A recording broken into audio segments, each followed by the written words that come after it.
Good evening and welcome. We are live from the Kohl Center floor in Madison, Wisconsin. Let's go. 2024 WIAA State Show. We're fired up to be here. Thank you to everyone who has made this possible. To my right, we have not-so-homeless Teague Fenwick. Teague, you're like the brains. You know every random stat, every match result ever. Can you give us, on the spot, a random fact or stat about this state tournament or Wisconsin? Well, maybe a little teaser to what we'll be talking about later, but Keegan O'Toole, Arrowhead graduate, wrestling at Missouri now, is the only four-timer to move up 2 weights each consecutive year during his 4-year run. Jeez. Wow. Not one, but two? 2 weights. Two weights. 120, 132, 145, and 160. Wow. And aren't you the president of the Keegan O'Toole fan club? President and founder. Oh, double Correct. duty. Okay, all right. And to the right of him, we have a 2-time state champion, 2-time, not once, but twice, state champion, Fargo champion, and the brains of this operation, Jacob Roshka. Jake, how are you doing, man? Super excited to be here. Hopefully everything's working on the back end. We got the OG producer running things from the back, but super excited to be back in the Kohl Center. A lot of good memories in here. Super excited to see all the action go down tomorrow. But it's crazy that we're here. I had this idea driving home from a tournament, and thank you to everyone at the Kohl Center, Mel Dow, for making it happen and letting us do it. So I'm super pumped to be here. Heck yeah, heck yeah. And that OG producer, I don't know if you just said his name. He's in the back. He's smiling.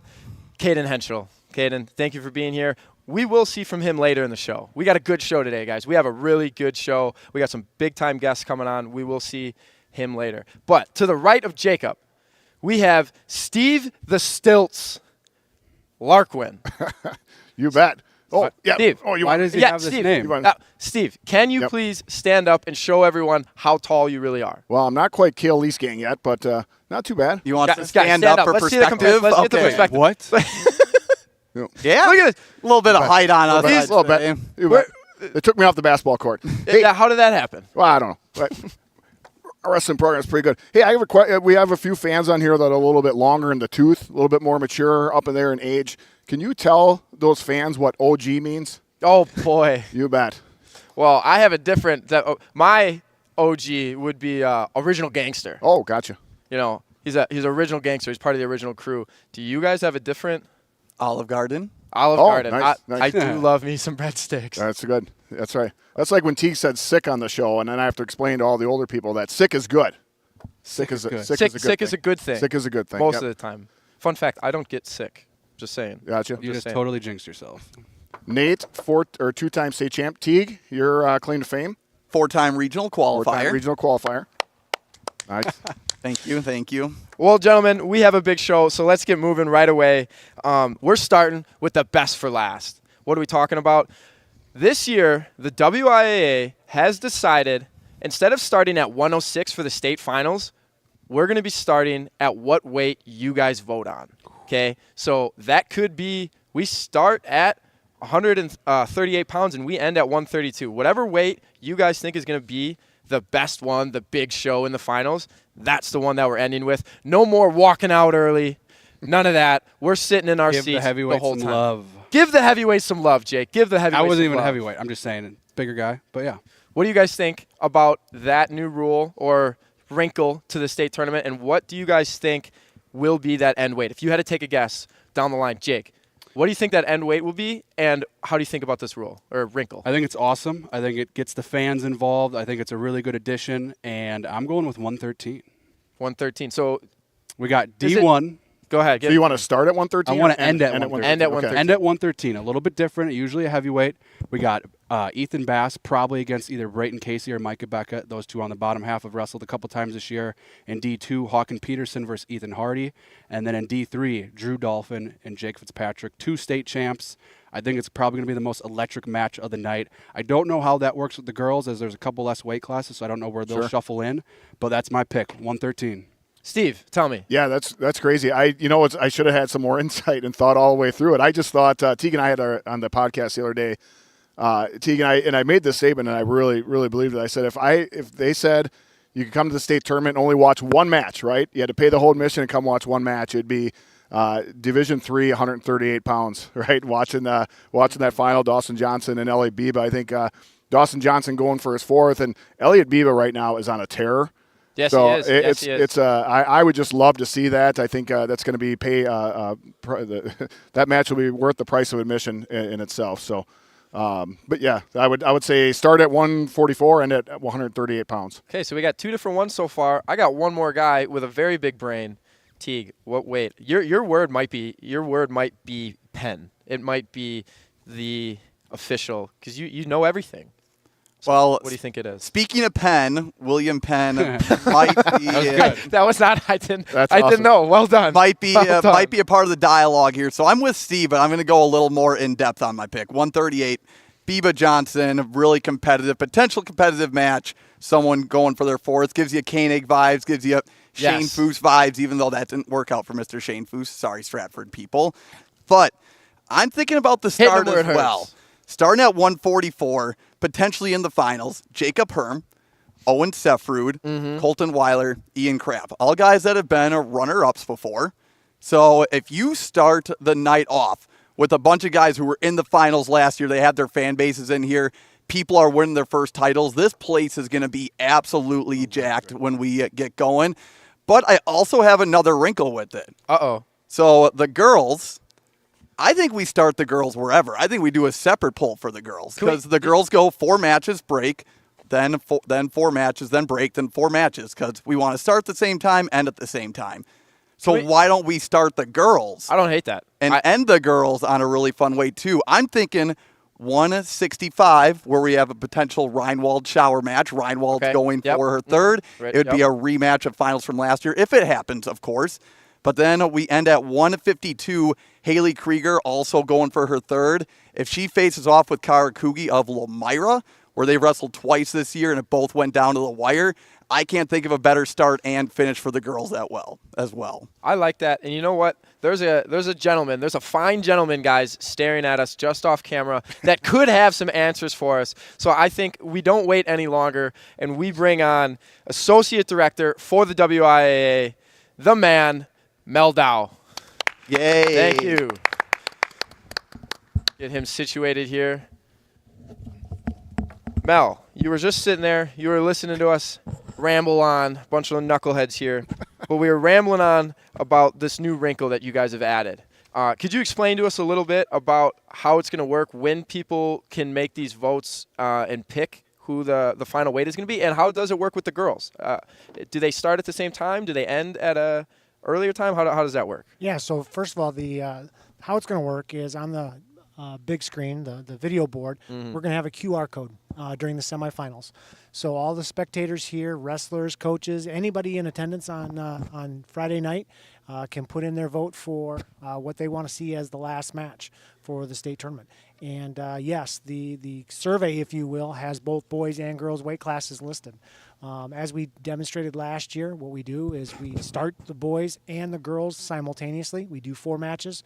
We take a girls match off. We do another 4 match off, and then another 4. We're going to follow that same format. Okay. So kind of following up to that, other than this new wrinkle that you guys are doing, what are you looking forward to most as just like a group of, as yourself as a fan, maybe as like the WIA, what are you looking forward to most here at the state tournament this year? I mean, obviously, we always want to give the athletes the best experience. Those are some of the things that we've been adding to the state tournament over the last couple of years. One of the big hits that at least that we received the initial feedback on was the DJ, and having a live DJ in the finals. It gives the kids just a little bit more of an atmosphere that it's for them. And again, it doesn't impact anybody really in the stands because there's always background music. One of the neatest things that I saw last year at the state finals was 2 young men came up and requested songs from the DJ. Oh, nice. That's cool. And it was just their natural reaction. Yeah. They were in their element. And again, it's for them. It does not deter from anything that's going on in the competition. So you know what? Why not take some of these steps forward and make it a memorable event for these kids? Absolutely. And the DJ and the music, I think that really connects with kids. Music nowadays is so important to kids. I can't tell you how many times, even events that we've done, we get asked, do we get walkout songs? Things like that. The most asked question. So, How about that? Is there something you'd like to talk? Is there something you'd like to talk about here? You just walkout songs. We are again addressing the kids, and so what we're going to do is on Saturday Saturday morning session, that placing round, Yep. anybody in attendance there can make their request for walkout music. Nice. And so what we're going to do is we're going to compile those lists, and we're going to find out what are some of the top songs requested, and we're going to present that to our DJ That's who's awesome. coming back again this year, and we're going to, again, make it a little bit more about the kids. I love it. To the right, Jacob Roshka, the guy right there next to you, he has a question for you. Jake? So we posted a graphic a couple days ago with the girls and numbers. Huge growth since last year to this year. Kind of what are the goals going forward for girls wrestling? Kind of the outlook maybe 1 year to 5 years down the road. We want to continue to get more young ladies involved in this sport. It's only going to help the sport continue to grow and thrive. We initially had some initial goals, and we've met those. The 1,235 young ladies wrestling this year is absolutely incredible. Next year, we want to surpass 2,000. Nice. What we need to do is we need to start addressing girls specifically. So what we've done is we've developed a committee that's working on and making recommendations for girls-specific rules. If you take a look at it right now, our rules are written solely for the boys. Sure. And we've made some tweaks to it. But you know what? Let's start taking a look at rules specific for the girls. We've worked and weaved them into what the current format is. But you know what? Does that necessarily address the growth and the overall well-being of girls wrestling? That committee has been working hard since late August, early September. And they put on a presentation at the Coaches Clinic on how to grow girls wrestling. And now what they're doing is they're taking a look at, okay, what tweaks do we have to make? When do we start taking a look at girls only versus girls and eliminate the opportunity to wrestle against boys? When do we take a look at adding a regional tournament? Is that something that could be coming sooner than later? Is there any talk on that for girls only being able to compete in their division? The committee is working quickly on these things because they have to make some recommendations to the Coaches Association and the Coaches Advisory Committee to make rule recommendations. What we're encouraging them to do is to try to map out what does a 5-year plan look like. And what that does is that allows the school administrators to buy in more rather than giving them yearly updates and changes. If you can plan out 5 years in advance, you now know what you need to do to acquire a coach, what you have to do to build a schedule and so forth. Those are the things that resist or cause resistance from administrators to support something, is the unknowns and the sudden changes. So this plan is going to help them develop that and help the sport continue to grow. Awesome. I believe Teague, Mr. Not So Homeless Teague, has a question for you as well. Go ahead, Teague. By the way, Teague, loving the haircut and the suit. Thank you, Mal. It was just time for a change. Here's the thing, though. I only could afford one suit, so I'll be wearing the same suit that I wore for the bracket reveal on Sunday. Change the tie and you're good. Perfect. Yes. Thank you. Thank you. Well, Mel, here's the thing. We're in the Kohl Center right now. I love the Kohl Center. It's where 3 of my favorite days of the year are spent. Is there ever a chance where we get to spend more time in the Kohl Center? I'm thinking maybe more wrestling where there's less of a break on Thursday, or not on Thursday, we run straight through, but on a Friday or Saturday, or we start earlier on Thursday. And I'm thinking more wrestling to potentially open the door for a double elimination. That would be great. Those of us that grew up in the sport of wrestling is a double elimination sport. And it's ingrained in the sport itself. Other sports, you're looking at about crowning a champion. Where we're currently sitting at right here is that we are within our current time constraints with the contract for this particular event and this venue. And what we're going to do is we're going to continue to have those conversations. That was part of the plan here with going with 8 mats here at the Kohl Center. And obviously first part was adding the girls to the venue. But if girls grow so much that they have to have their separate time or location, we now have a footprint of what 8 mats are. Well, when you take a look at that, it typically takes 7 minutes to wrestle a match, and you can do the math and figure out how much time that you need. Right now, we're tight.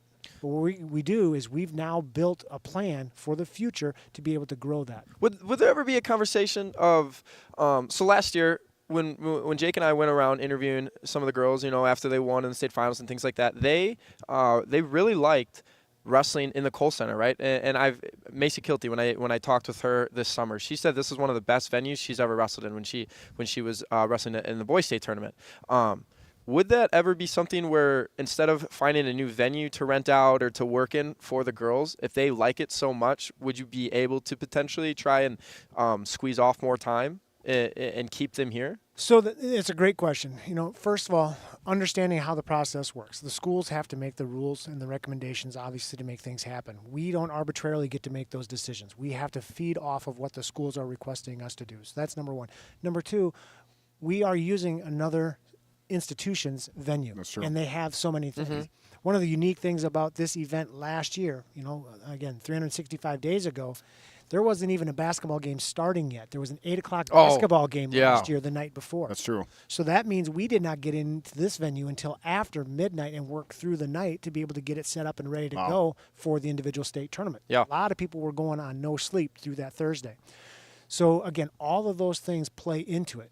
Yeah, if we had a wrestling-only venue and less restrictions, we can make changes a lot faster. But again, it's all part of those conversations and those negotiations with contracts and so forth. But, again, we're wrestling people. We like wrestlebacks. We do. That's You true. love We do. wrestle. Yep, double elimination. And Mel, I appreciate you coming on the show. Finally, we have somebody on here that's older than I am by a year, right? But we're born, went to high school in the same decade. I don't know if any of these guys were born in the 90s, but oh, you were? Okay, there we go. Come on. Jake's late 90s.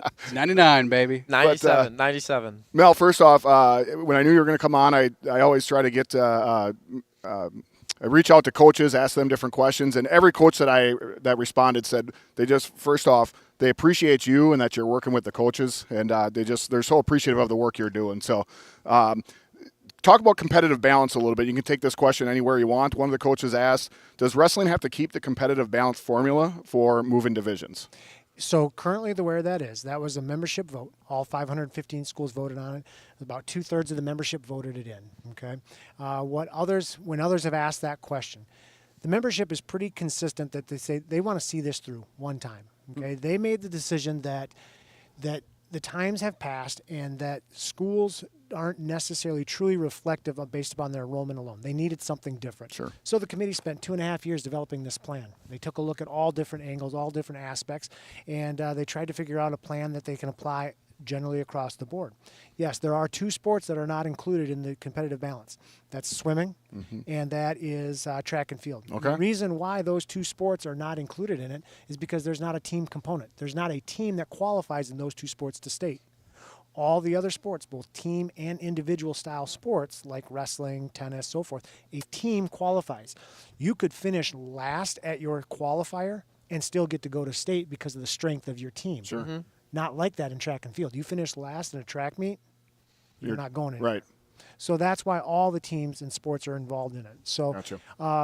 I believe that I'm very confident that all of the sports will be looked at more thoroughly after it goes through one time, because you really don't know when you're developing something new for the first time. Sure. You really don't know how it's going to practically apply. Right on.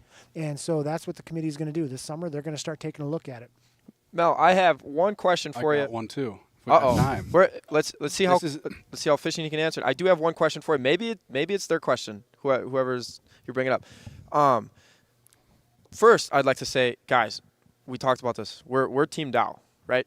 We are teamed out. We are Team Dow. We know, Mel, you come from a wrestling background, and you're a big supporter of wrestling, and we're happy to have you as represented us in the WIAA office. One of the questions and topics I think you maybe have unfairly gotten some slack for would be the seating, right?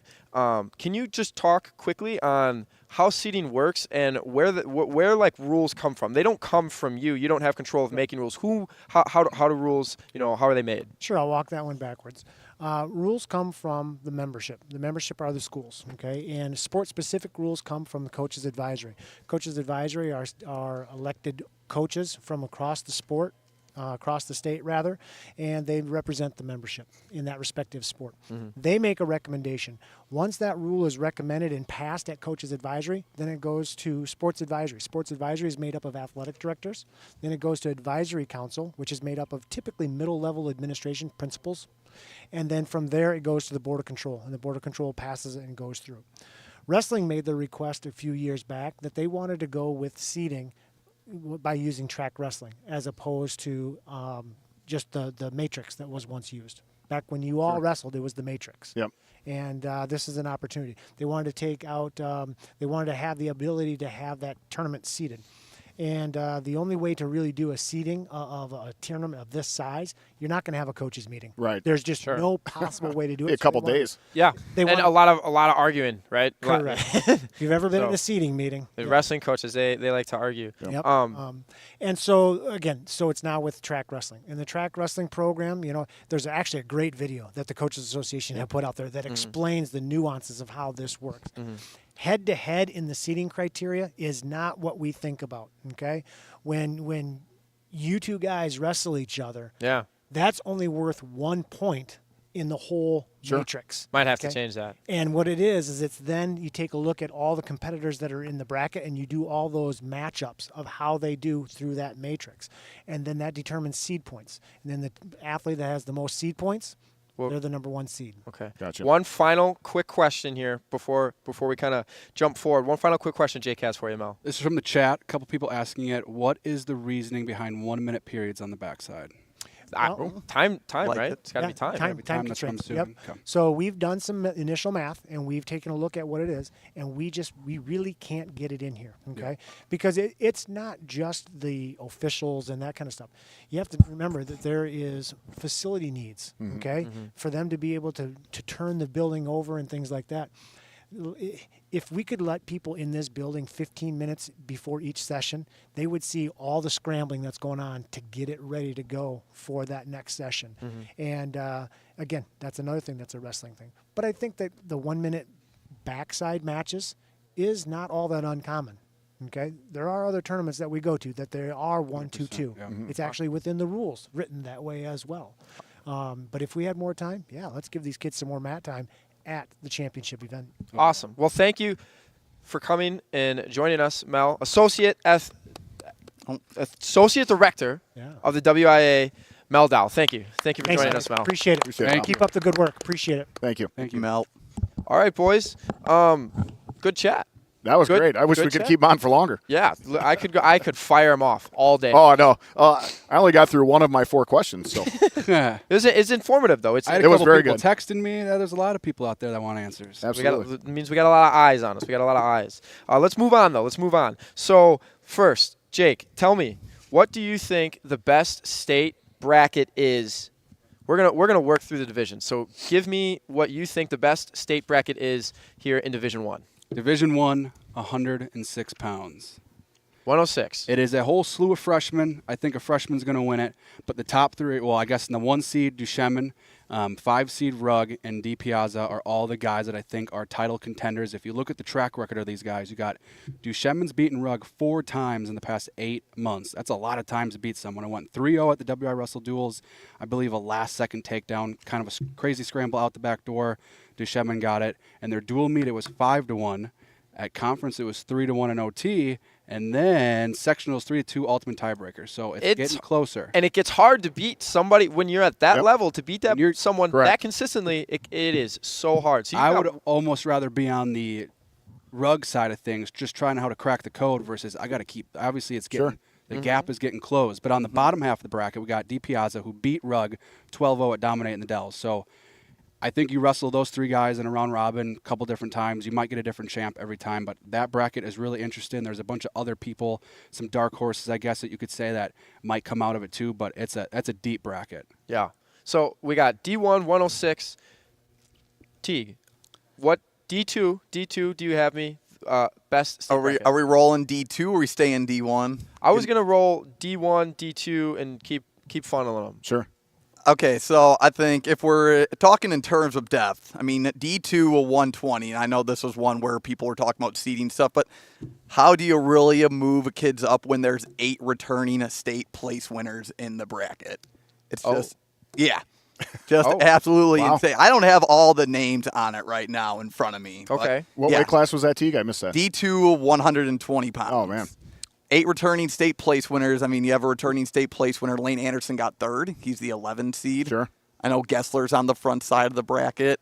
It's just there's really no easy out in that Right. bracket. A couple other ones. If we're talking D2, we got to talk the big guys. 190 pounds at 215 pounds.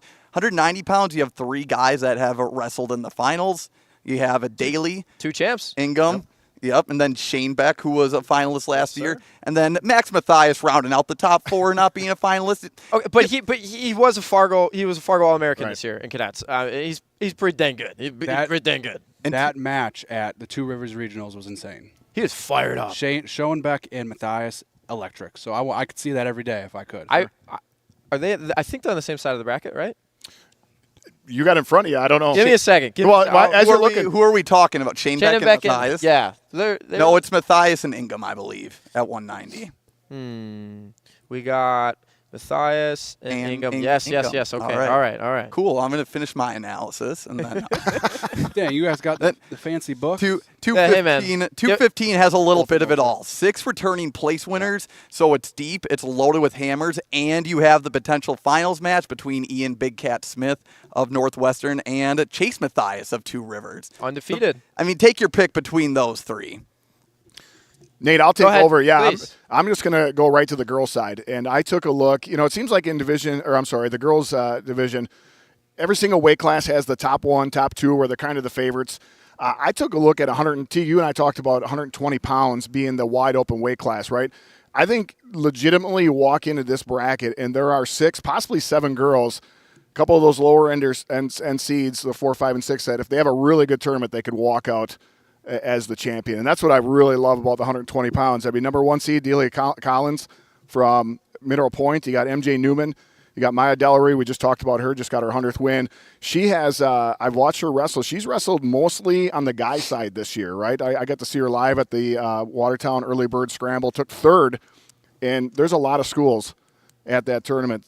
At the 4th seed, you got Haley Fletcher of Fort Atkinson, Amelia Adams of La Crosse, Jenna Lawrence, and let's not forget about Amari Richards of Neenah as the number 9 seed, right? So I really look as take a look at this bracket. It's totally wide open. It's the Wild Wild West. Who's going to come out on top of that one? Yeah, again, another loaded bracket at the state tournament. Let's jump into D3. Let's take a poll for all of you guys. I was thinking maybe D3 132.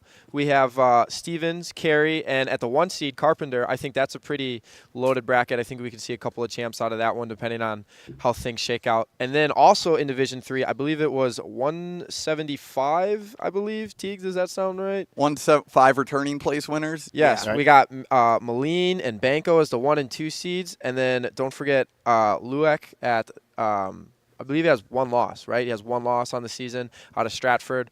I think that's a pretty loaded bracket. Becker's undefeated as the 4 out of seed. Partyville, right? Yes, yeah, Partyville. Maybe, hey, he could party this weekend. He might. He could party this weekend on everybody and win the whole dang thing. He could crash the party. He could crash the party. Gotcha. He could crash.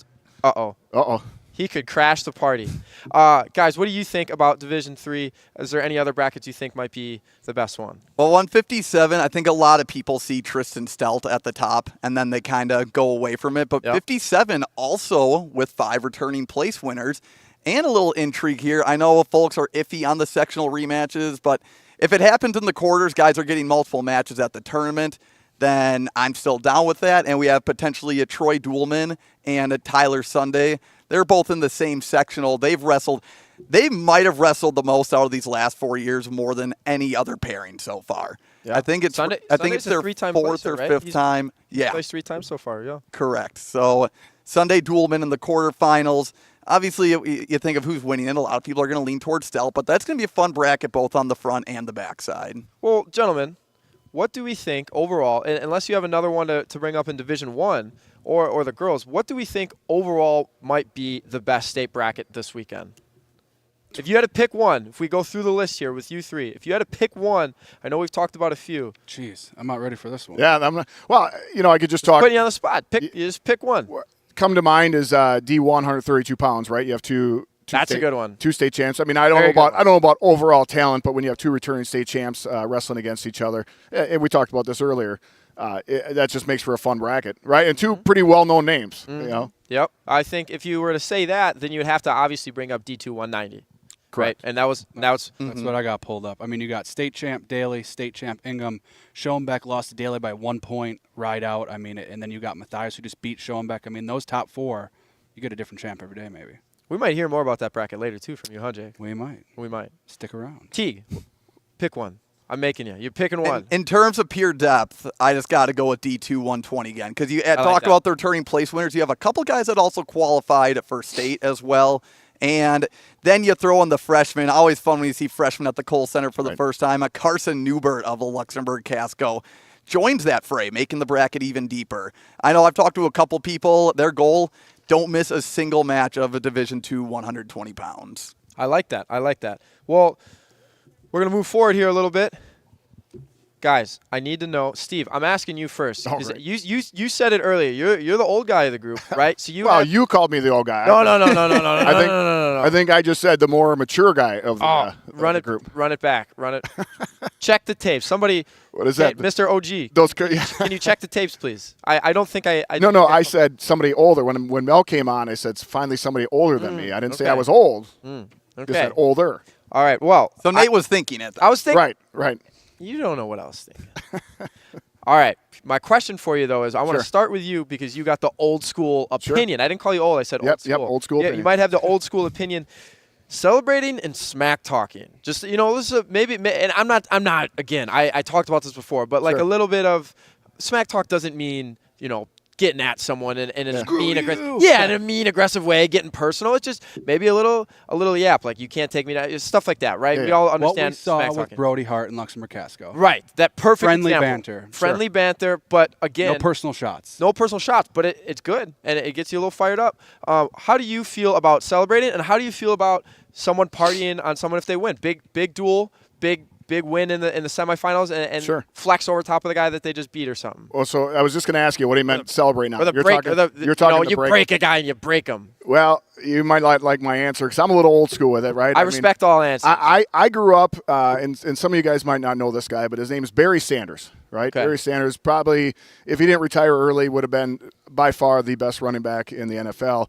And Barry Sanders always said, yeah, well, there you go. Already talking smack, right? So shut his mic down. I just like Barry Sanders' mentality. He scored a touchdown, he flipped the ball back to the ref, and he act like he's been there before.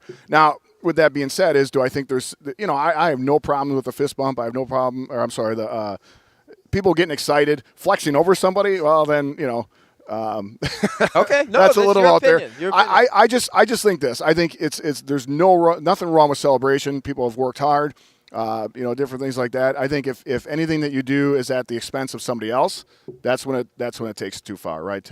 Okay. So that's my if we flip it over to the young guy here, we're gonna flip to the young guy first, right next to you, Jake. What do you think about maybe the new age of a little chirping, a little celebration action? Pretty sure you celebrated when you won Fargo. Yeah, I didn't. I don't. So I think it's great. I don't like the flexing on somebody. Okay. I don't know if I love break somebody, whatever. But sure, a couple jumping up and down, a couple claps. I think it was just over there. I think I literally just threw my headgear to the side. I didn't celebrate. I was always kind of the guy. It's just you win your match, get on with it. But some good celebrating is A-okay. Sure. But I got one thing that I hate, and it's become too much of a trend. Uh-oh. Getting thrown or throwing your coach. Oh, here really? let's win a big state title, and my coach is gonna throw me. What are we doing here? It's so overdone. If I see it on Saturday, you might throw him. What about RKOs? I don't like. Get rid of it. If you need a prop, which a prop could be a person in this case, it's going too far. So. But if you can do it with just doing your own thing, should we demonstrate? Boom. No, I have to hit it out of nowhere for it to be effective. But yes, I think it's fine and all. But if you got to bring props in, and like you got to throw a coach or say, okay, a little orchestrated. But the worst, let me piggyback on that. The worst is not you throwing your coach; it is your coach throwing you. What are we doing? It doesn't make sense. Did he just win a state title? I don't think he did. Correct me if I'm wrong. I don't think he won the state title. He doesn't get to throw you. You get to launch him. I do agree it's starting to become overdone a little bit. You got to be creative. I think if you're going to celebrate, if you're going to chirp a little bit, I don't want it to be personal, but you got to be creative when you do it. Yep. Celebrating in the moment also. I like when it's organic. Sure. Yes. I think too many kids nowadays are like, when I win this, I'm gonna do this and that. Right. When you're in the heat of the moment and you give a flex, you give a yell, you slap the mat, I love it. Sure. But like when you're going into the finals and you're like, this is what I'm gonna do, or I'm telling my boys, hey, when I win, I'm gonna flex on them. I Go don't home. hate it. Get out I of don't here. hate it. But half the UFC celebration, you got to plan it ahead of time. Yeah, If it's organic and coming from within, I'm all for it. What But do you if you're think, planning Keith? for trying to get on a snap face. it. So Not good. I'm on the same page as them. I will say though, we are talking about a humbug. pretty volatile group when it comes to adolescents, right? So if you do dunk on someone, you need to be prepared to. You got to be able to take it if someone dunks on you, and you also have to be ready for a potentially visceral crowd reaction. Yeah. So just a couple things to think about on that The note. Kohl Center will let you know if they like it or not. That's fine. Yeah. Some people have played heel in the Kohl Center, and I'm going to tell you what, they've done a darn good job at doing it.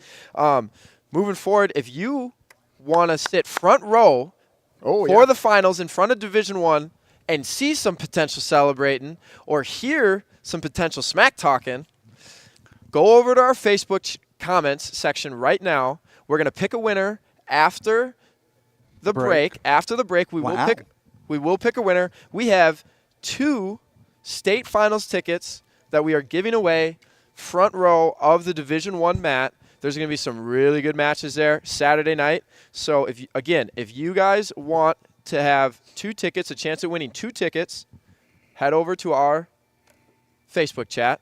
And this is what you have to do. This is what you have to do in the Facebook chat. Yep. You have to comment and say something nice about a guy or a girl wrestling in the event this weekend, and you have to pick a team that you think could win the individual scoring title this weekend. All right. The unofficial individual scoring title. So pick a team. Pick a team, any team, doesn't Hey. matter. Pick a team. Broadhead and Joe Smith. Yep. Say something nice about Joe Smith. And then say Okay. something nice about All right. somebody wrestling in the event this weekend. We will pick the winner, and we will announce it after the break. Like it. That's cool. Absolutely. Thank Hey, you to the maybe we could WIA get- for making that possible. Absolutely. Maybe we could get those tickets autographed by Coach over there. By our next guest, maybe. bet. I think that is something we could do. So you know what? Let's bring segue, on. Steve. Let's Nice. bring Oh. on. Well done. So let's bring on our next guest. He's a national champion. He's a world team member. He is the head coach of the Wisconsin Badgers. Coach Chris Bono. Coach, how you doing? Good. Coach, how we doing? Let's get him situated here. So, Coach, first question I got for you here. You have been at state tournaments around the country. How do you think as a spectacle, I'm not talking competition level, I'm talking as a spectacle in the environment to wrestling, how do you think the Wisconsin State Tournament stacks up with the rest of the country? It's one of the best. I think, what do we have, 78,000 people here last year over three days? Mm-hmm. It's the best. It's sold out. It's crazy. It's amazing. It's one of the best ones I go to all year, for sure. Do you think it's better than the Florida State Tournament? I haven't been to the Florida State Tournament in A long time. a long time. So But I'll never say it's better than the Florida State Tournament. Because it's warmer. That's probably. Okay, well, Coach, we're gonna jump right into the all the topics right off the bat. I want to ask you one before we move on to Jake. How's the relationship with AWA going? Yeah, it's good, right? We're getting together, and Coach Ashkin led us into his club, and we're up there, during the high school season once a week, and we're trying to get after these kids just like everybody else is. So Yeah, hopefully we start landing a few of them and keep building our program. absolutely. A lot of talent in those rooms. There's quite a few of them, I feel like, right now around the state, guys. Jake, you got the next question. So when you're in a room like AWA, whether you're in an AWA room, crash train, wherever you're at in the state, you're watching the matches go down tomorrow. High level, law. What are you looking for in an athlete on and off the mat that might take the next step to become a Badger? So we can watch them compete all the time, right? But what we get to see here at the state tournament, or even why we show up at tournaments, is what are they doing before the match? How are they handling it afterward? What's the warm up like? What's the cool down like? What are they, do they run in the stands and grab their phone and hang out with mom? Things like that. And it's pretty neat. It's pretty neat to be around them. And some kids are, kind of do the things that we're looking for, and some don't. But we're it's not just what they do on the mat, right? It's that's part of it. But again, you do enough on the mat, we like it too. Yeah. 100%. Absolutely.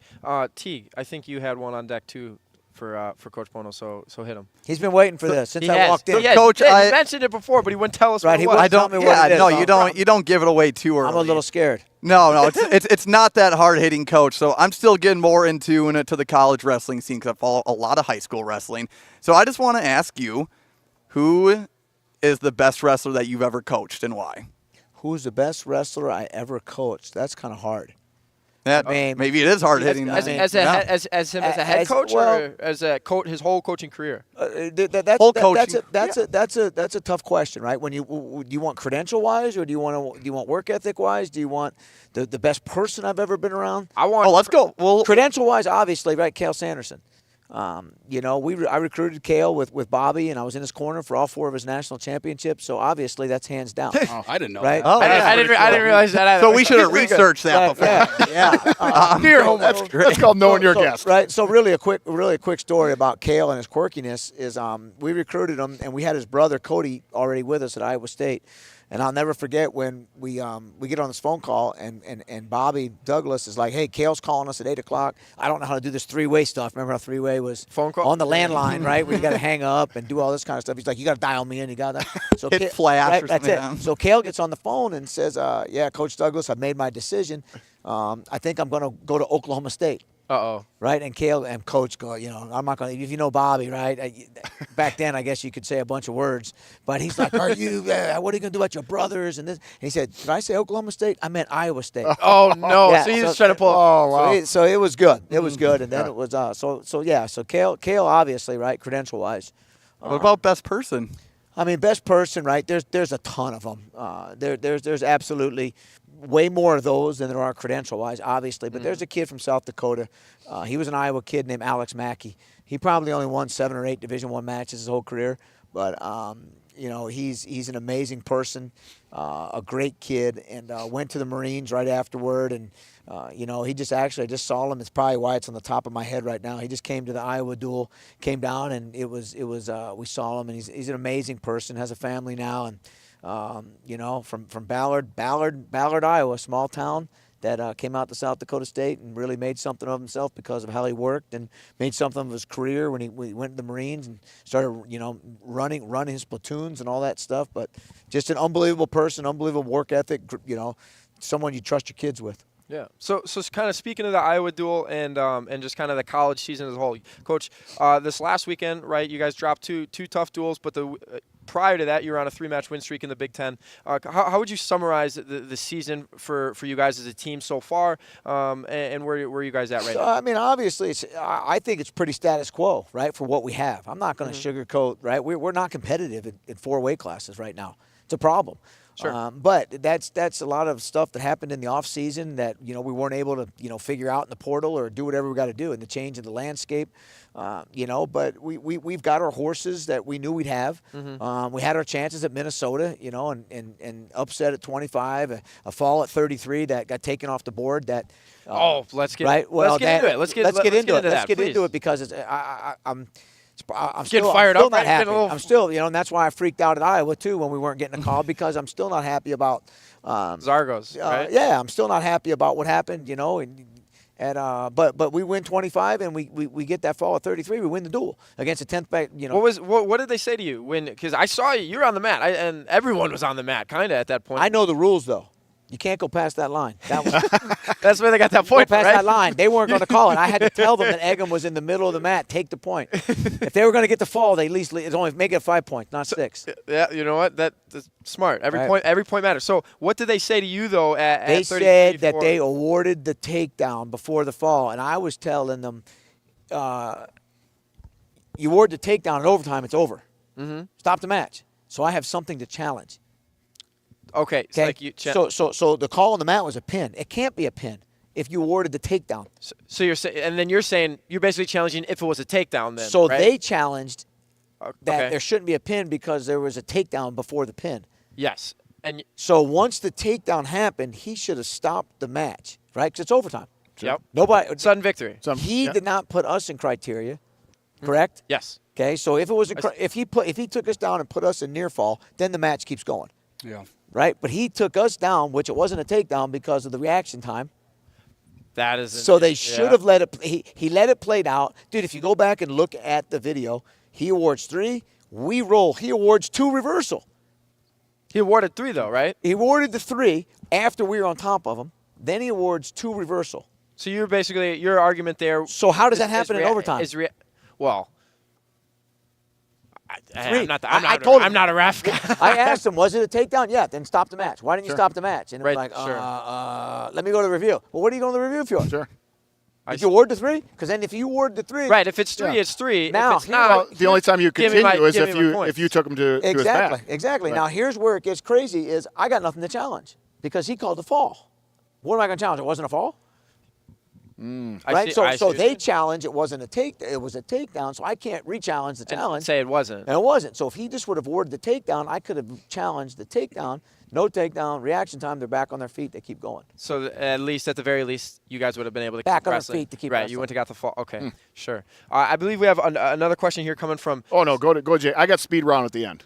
Oh, Yeah. Oh, boy. This Speed round. okay. You want to do it at the No, end? or you no. wanna do- Yeah. No, we're gonna save a little. I time don't know for what that speed- is, but I I'm don't, excited for I it. don't know what that. We'll save Speed a little, round of questions. I get it. Oh. Yeah. We'll save a little time. I'll make sure we save a little time for that. Jake, Well, it's speed round, so you only need like speed. What is it? Short time. Short ultimate time. tiebreaker. Ultimate 30 Ultimate seconds. time. Hey, it 30 depends. Is it I don't want to go through any more overtime matches. So Right. Right? Hey, I got a quick question for you. Oh, Do you put now a I- step counter on you for a match? How many? step count. How many steps do you put on? I kinda like that. in a match. a step count. And I also Am want I to know that- your am I that vertical bad? because I've Am I- seen you. am I that bad? Well, you get up and down the mat. Yeah. Yeah, it's pretty impressive. Sometimes you're way over here. Because I know the rules. You got to stay within the line. Doesn't go on the mat. And they stays- try to tell me you can't run in front of the head table, but you can go up and down the mat. Oh, gotcha. I just wondered. I mean, you should put a step counter on you because it's my Well, eyes. listen, I'm winded just my eyes going back and forth. I catch watching a lot of crap, right? I get a lot of emails. Oh, no, I love it. Oh, no, I think it's great. I love it. You're an idiot. You're a clown. You're this. You're that. You know what?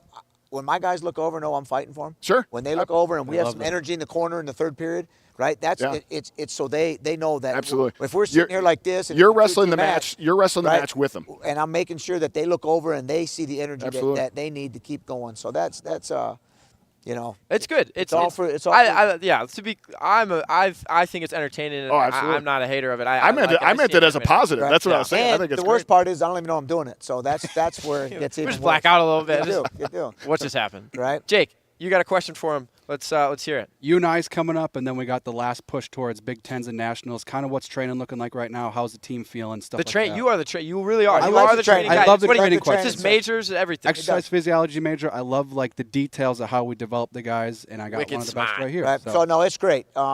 So we got back. We got back Sunday night, and we took Monday off. We had a lift in the afternoon for most of the guys if they wanted to. Then yesterday was Tuesday. We had a great practice yesterday. It was about an hour and 25 minutes. Guys did an amazing job. We only wrestled about 12 minutes live. Today, we got back after it again in the morning, and then we had a great conditioning session and a lift. So Tuesday was really our work day, really tough work day. Today we came back, and it was warming up 30 minutes on their own. They did 2 matches. Nice. But the intensity was the best I've ever seen Gotta full love a good year. match day. Right, but today was a little different for some reason. I don't know why. Maybe they're starting to understand it's When go you feel time. the end, I feel like being Sure. in a college room, I feel like when you feel the end coming, it Yeah. does give you a And- little bit of and- juice again. And I think everybody was a little. They weren't. Our performance Sunday wasn't great. Everybody knows that. Friday night we told them it was good. They did a great job. The fight was there Friday night. Everybody fought. Sunday was a little different. A little all right? flat? Sunday was a little different. I don't want to say for whatever reason it was. Okay. Right. I'm not saying it's we make no excuses. It's just We're- on yourself We're sort in the of Big thing. Ten. You're traveling Friday. You're traveling Sunday. You're wrestling 2 great teams. You're working out. Whatever it is, we weren't the team we were Friday night. And they understood that. So today they showed up, and it was an amazing. 2 matches, and then tomorrow they're off, a lot of recovery, and then we'll come back Friday, and we made a big point that they need to get down here and show their faces and get to the state tournament and talk to these kids and Celebrities. make sure that they go give back a little bit, and Are you going to be here all weekend too? I'm here all weekend. I'm going to actually stick around and take off. The bus leaves Saturday night at 5 to go to UNI. I'm going to stick around Saturday night and drive up Sunday morning. Make sure I stick around for the How final. long is that drive for you? 3 hours. Oh, It's not bad. easy. Knock that out. A Knock little that out. cruise on us. control. Literally. Control. Yes, sir. Coach, just kind of another question for you. Recruiting. We're not going to get too into to the specifics or anything, but how do we continue to try and keep in-state guys? Well, I think that the narrative of our program has got to be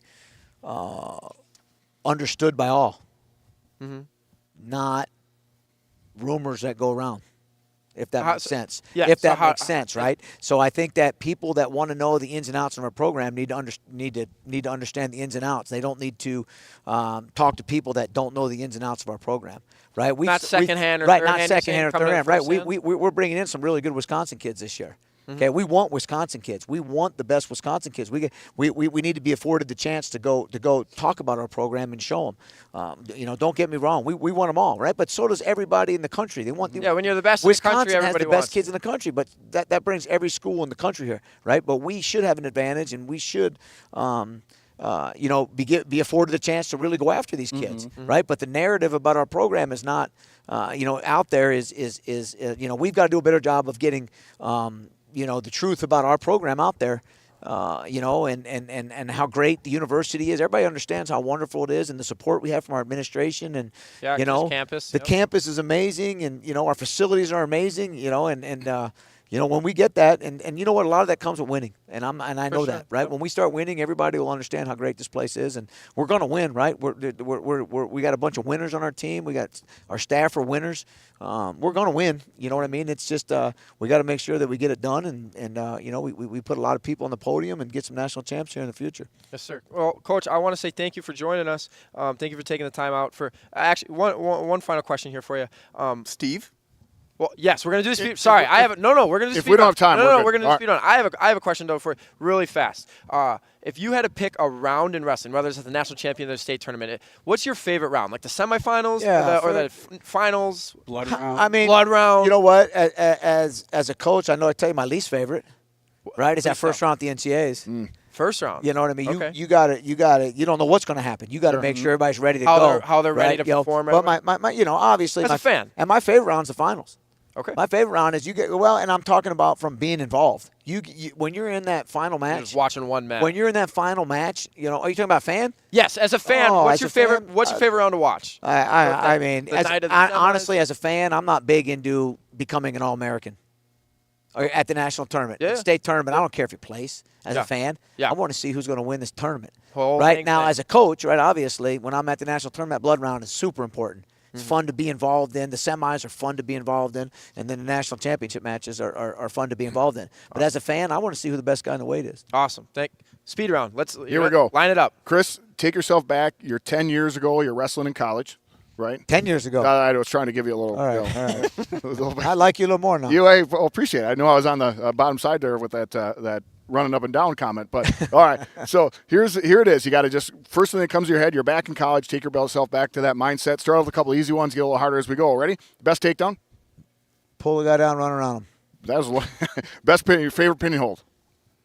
I didn't pin many people, but I'll go to chicken wing. You wait a minute. You didn't pin a lot of people. No way. Hardly any. I just had you as like you just crank on. I know it's not speed round here. I'm kind of taking that off. I just had you as a speed round. I had you as a pinner. All right. You just made weight. Best post weigh-in food. Village Inn skillet. Yes, let's go. Let's go. All right, here we go. Walkout song. You're walking to the table. Here you go. What song's playing? Lunatic Fringe. Oh yes, That's a good one. All right, here we go. Now you can get you take us back. Your biggest rival as a team.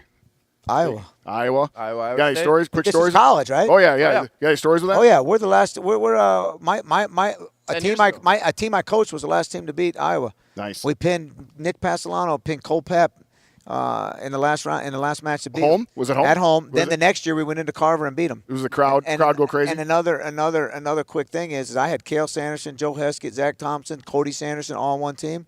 They never beat Iowa. Right. Those teams never beat Iowa. All right, here we go. Biggest individual rival that you faced. Lincoln McElravy. Lincoln McElravy. Oh my gosh! yeah. Speaking of not knowing college wrestling, podcast throwback. Steve brought up McElravy on our podcast over 100 episodes ago, and I just looked at him blank faced. Dude, I'm 0-42 against them. Oh, Wait, you are? Yeah. You say 0-42? Pretty close. Wow. No Pretty way. close. So listen, this guy kept me off of the cadet.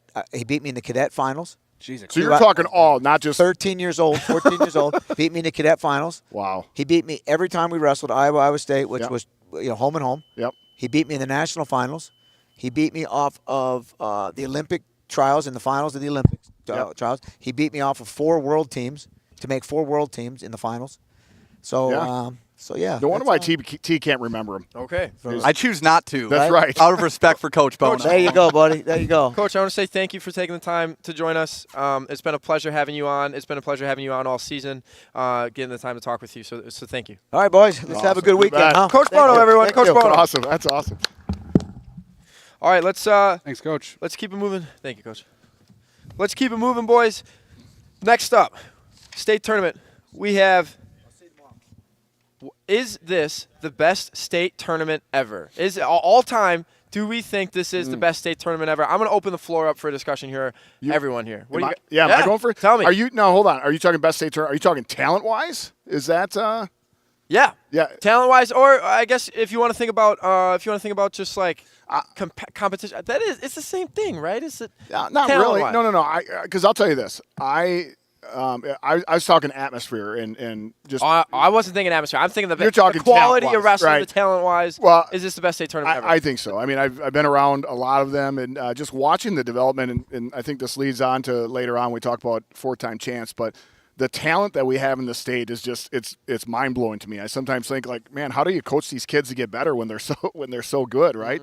So I think talent wise, 100%, and I'll just kind of leave it there. But I will say this: when I saw you ask the question, and I say this often, I don't ever want to go back to the barn as far as a state tournament goes. But, man, you guys, I know you haven't experienced this, but it's like other than when Caden Henschel won his state title and watching me up there going crazy, which is my second favorite moment. But I'm not joking when I say this, is that the atmosphere, and Mel can attest to this, watching – if there was a good match going on, you knew it because there was just a buzz, right? And there's 5,000 people in there, and everybody's sweating because there's no. I mean, it's a crazy. It was stinky. I'm trying to really build this as a positive thing, but I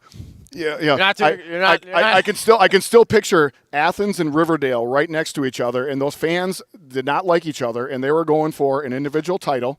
I'm sorry, they're going for the team title. The team title because that's back when it mattered. And the crowd was just electric. And you talk about best state tournament ever. I just think back to those moments. I'm talking competition though. Right, I know you are. I'm just trying to go a little nostalgic on you. But competition wise, as far as ability, I think 100%. I think so. Teague, what do you think? As someone who wrestled Coy Hopke, has that firsthand experience of how great of a talent he is, and thinking that there's a handful of guys like that. Right. Yeah. The top end talent for sure, and you think about all the deep brackets that we've talked about. Yes. It's hard to argue that. I think about 2013 to 2015, and that's when I was in high school. There were some really good groups that went through as well. We'd have to do a real big deep dive, I think. And You might be if the we man want for to that. get into this, You might be the man for It that. could be- I don't know if we'll have time for it. could be a tonight. full episode deal. I do want to give a shout out to the early 2000s, and I know it wasn't all the state tournament, but you think of the Crasses and Peisigs and Howards, Sloan and Askrens, Wagner. And all yeah, those guys. just absolutely ridiculous. So it's, He I don't know. Even Keegan said on the show that kids are just getting better as they come in. Right. I think so. Jake, what do you think about that? I do think, right, kids are getting better. I think the overall level of competition It's in just the climbing. country is climbing. Right. So that might lead into I mean, with the surge of club, think about club Sure. wrestling. You have now access. Just think about the state of Wisconsin. There's 24 hours. a couple different AWAs throughout the state. You've got a 365. bunch of different clubs, Crass Law. If you want to find good wrestling, you can get it, and you're getting it from a really young age. and good coaches. Good Yes, coaches. correct. And so it's like now we have coaches that care and coaches, not that we didn't have back then, but we have accessible, good coaching anytime you want it. So that's how we see the senior class this year is ridiculous. When I was in high school, I think maybe we had a couple kids in the top 20. Maybe you count them on one hand, but we've got 15 plus. This level, now we would say best state tournament. There's a lot of brackets where we're kind of just like, well, we know who's going to win it. Yeah. Maybe that makes it a little less exciting for the rest of the field, but we have this class is one of the best I've ever seen come out of the state. You could say out of any state, really, for that matter. But there's two things. I think you're seeing the upper level rise, but I think I was worried that the lower, because back when I was in school, we were a lot of different sport athletes, and you played. When football ended, then you went to wrestling, then you went to track, right? But now I'm seeing the upper end is going here, but I thought this level was going to stay here. They're actually trying to catch them. You got to. What What is it? You got to. What's that saying, guys? Where you got to. Rising tide raises all ships. Well, that's not the one. Iron sharpens iron. Oh, well, that's a good one. Two good ones. That's all. Something about keep upper. dying. The wind, not nature. I I don't know, bud. Yeah. Good try. Steve had two good ones, keep an eye bro. on We can. Let's go with mine. I didn't It'll know come to me at some point in the show, but we're gonna move on. I got one more thing before we get to a break here. I got one more thing I want to bring up, guys. Seating is a nightmare. Seating is an absolute nightmare. I think we might have some different feelings on this. It's not done right now. It's just we got guys that are, humble brag or humble plug. Maybe we should just use rankings. I don't know. Maybe not. Probably not. But Probably not. But seating, we got to figure it out a little more. I like the idea. I like the concept of seating, but we need to be able to properly get the right guy. The number one guy in the state shouldn't be the 6 seed or the 4 seed or the 5 seed. He should be the 1 seed. So I think seating is not good right now. I think it could be, Sure. but it's not right now. Teague, how do you feel about seating? I think it's a lot better than the Matrix, for one. I don't think it's perfect by any means yet, but keep in mind that we're 3 years into seeding as well. You want to talk about seeding being a nightmare. I think about 2 years ago when it started, Grayson Clark was the 2 seed because he tech-falled a guy that Hoyt Blaskowski pinned. Okay. And that's something we fixed after the first So year. it can Sure. get better. So That's right. Well, I know we're talking about seeding 12 to 16 different people, so it goes really deep. You look at the champions, it was 9 to 10 per division were the 1 seeds that won it. So at the top, things are going pretty well for the most part. Gotta get your and then you placers right. even take a deeper look at it. So yeah, you talk about getting your placers right. In a Division 1, I think the last 3 years it's been around 77, 80% Sure. of the top 8 guys ended up finishing top 6. So yeah, you're gonna have guys crash the podium party and whatnot. We always got and that's what we like as fans too. And then Division 2 and 3, when it came to the top 6 seeds, I think it was around 80% of them the last 3 years ended up placing. So it's definitely not perfect by any means. You had a couple of points earlier where I think head-to-head is... I think it needs to be valued more. Head-to-head needs to be valued more. I think if you are a 3 seed and the 5 seed beat you, you're that close. I think you might have an argument to jump. I don't know. Maybe the 4 seed beat you, though, so it stacks out that way. But I think sometimes that head-to-head, especially when you beat a guy multiple times, I think it should maybe be considered a little bit more in the factor. I also think credentials, this is high school, right? The levels that guys jump in high school over 1 season, over 8 months, a lot of the time is unreal. Like, guys take huge leaps if they're training through the offseason. So I really think what you did last year can take one of the least criteria, like not as important of a criteria, especially in high school where guys make huge differences between sophomore, junior year, they may have taken a massive jump. They went from state qualifier to now like they're the man. They just won Fargo in the summer or something. You know what I mean?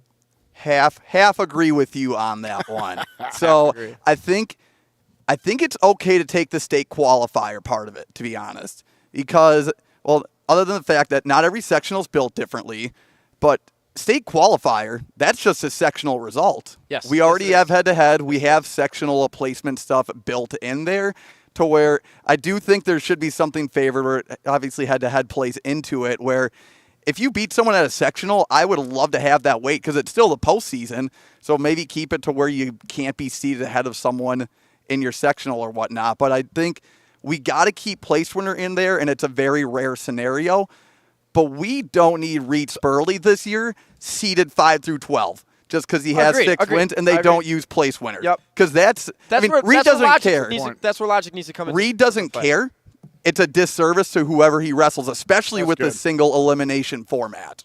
I do think there can be, just a human element to it where you take a little bit of the, all right, the matrix isn't always perfect. You could make adjustments in that regard.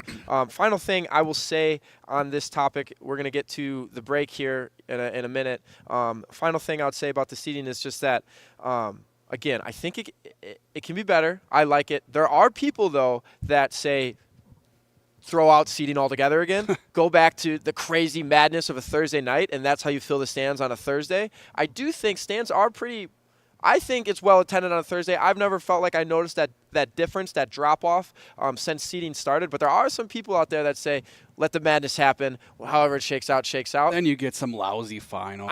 Right, so I'm not in on that one. I'd be maybe in on the top 4. I do like the idea of seeding the top 16. I don't like that. I'm going to hold it accountable. And every year I want it to get better, but right now it is not. I think it continues to get better, but that's the last thing I'm going to say on that. I want to ask you, how many brackets, because I think people can point at a few brackets and say, wow, that is something I really don't like. I mean, I think You a asked me how many 150 ones are with messed up. how many did you look at and you were absolutely disgusted by? I could not give you a number. I did go through a good handful. I was blowing up Jake's phone. Got a couple different packs. I was blowing up Jake's phone. As I was looking through brackets, I'm like, what are we doing here? Why is this guy? Nothing urgent, just Nate complaining. Classic Nate. It's true. Hey, I got something to say, okay? But there was a good handful of brackets that I did go through, and I went, why is this guy the 4 seed? Why is this guy and just things like that. I don't have a number for you. If I knew ahead of time that you were going to ask that question, I might have. But that's all we're going to talk about for now. We're going to get to a break. Remember, if you want to be entered into the giveaway for 2 state finals tickets on Saturday night in front of the Division I mat, front row, you need to go over to our Facebook chat right now, comment and say something nice about a guy or a girl that is wrestling at the Kohl Center this weekend, and pick the team that you think will win the individual unofficial scoring title this weekend. You got to do that in our Facebook chat to enter to win. We will announce it after the break. We will see you guys in 7 minutes. Enjoy this video.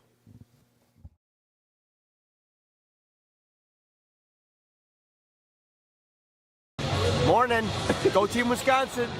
Welcome to Fargo, day 1, junior freestyle, cadet freestyle.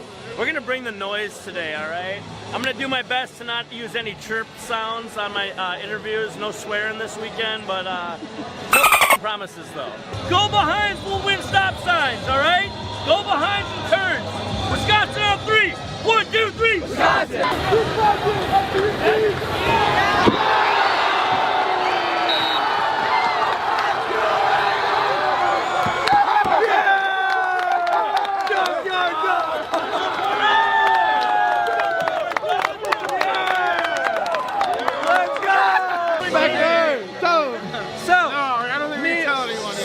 Me and Becker made a little bet. If I win, he has to compete at the U.S. Open to make the world team. I kept my end of the bet. Now he's got to keep his end of the bet up. Looks like I got to get in shape.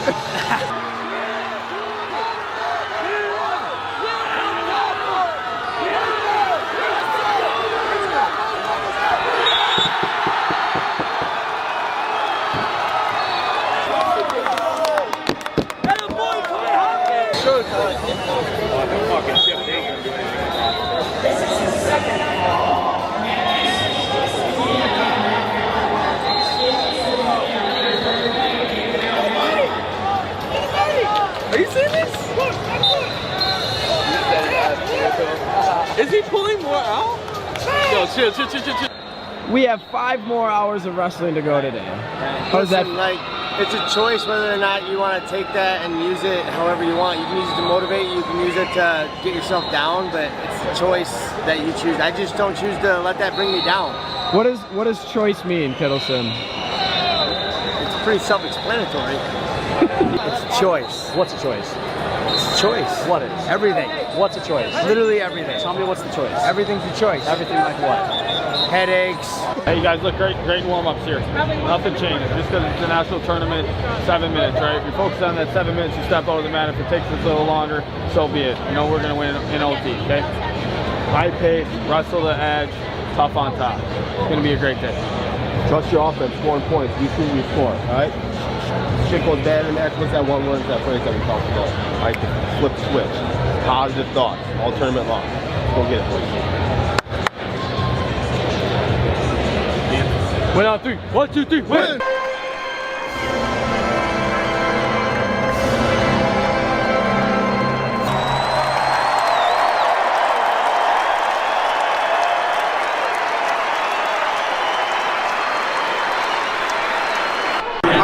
Give me your D2 138 predictions, Kaning and Hart.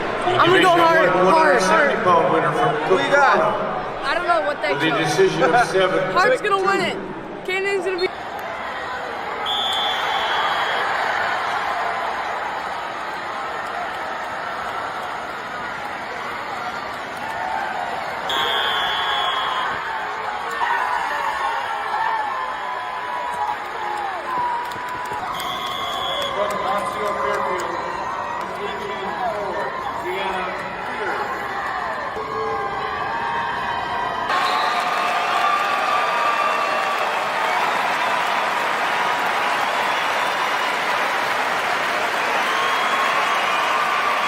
So today we're competing at regionals at Two Rivers. We're looking to take out the #1 team, Luxembourg Casco.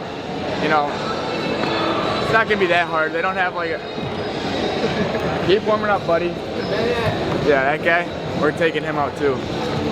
But we're coming for that #1 seed at Team State, you know. Just happy for these guys. They mean a lot to me. Try to do everything we can for them and hope they succeed, and they did it. They did it. Nothing we did. But this time, McCone knows he cannot get pinned, so totally different context. Different match. But Simmons with an armbar. Simmons putting all the weight on that we can. 20 seconds remaining in the first period. Simmons 15. looking to stall the comeback attempt from IGH. 10 the seconds ball. and gets the pin. Hold on. I'm looking it up. Oh, I found it. Take that. Jacob Roshka. That was a 2-man bracket. That's lame. Boy, 152-pound champ. Brett's first. I think he used a bit of the hand. He caught a bit of the hand on it. That's a counter to a cross.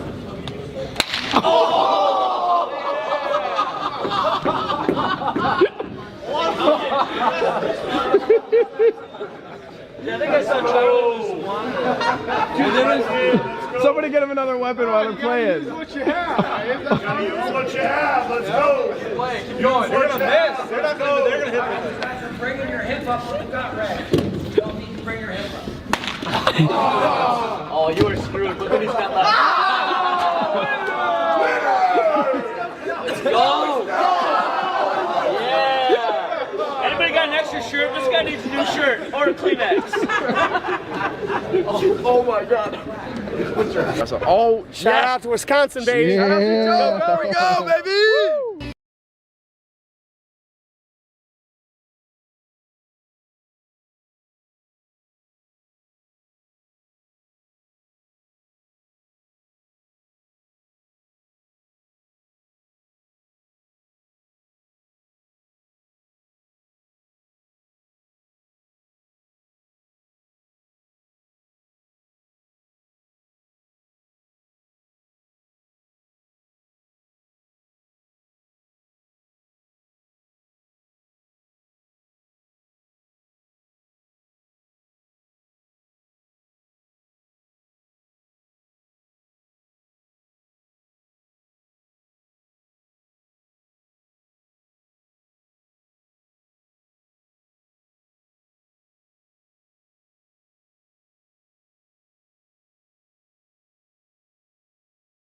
Are you?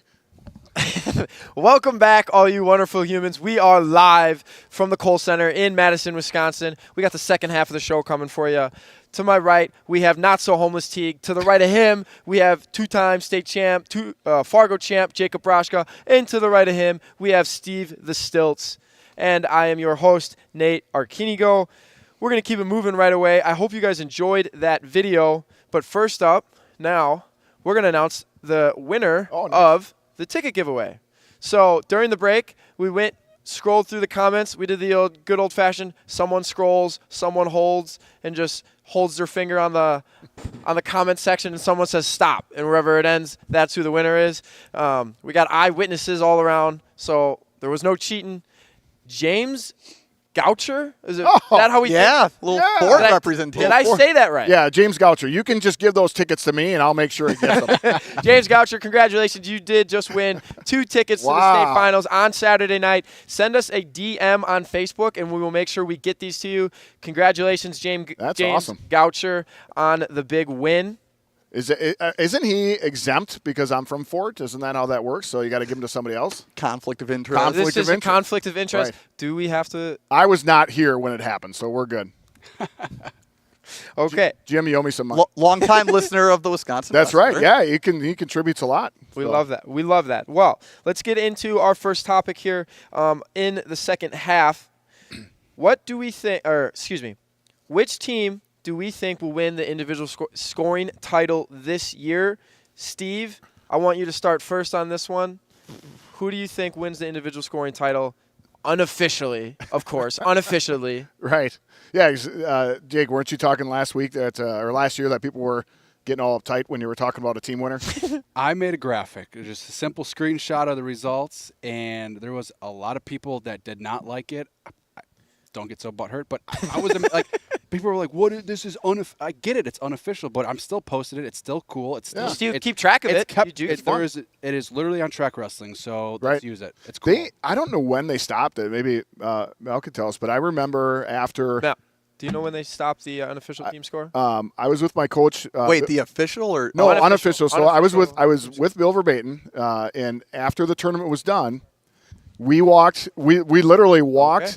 After the tournament was over, this was when Team State was already in existence. A bunch of coaches walked into another room, and and this was still in the barn, right? And they walked in and they handed out unofficial. 1992 is when it ended. When Team State started in 1992. No, but there was. I'm telling you, I was in a room where they gave out unofficial. Whatever. I'm not gonna. I shouldn't just delete that from the record. I know we're live. From the live record. Right. Absolutely. But Somebody clip it. Somebody clip it. Anyway, it's going forever. unofficially, I keep track of it. I think it's fun. I think it's Unofficially, officially. It's like I said back when I was talking about when the tournaments were in the barn. That's why when it came down to the tournament, why everybody was so excited, because they knew if one kid got knocked off, it was all for the team race. It made for exciting wrestling. A bunch of teams that I talked about. I wrote a preview for it.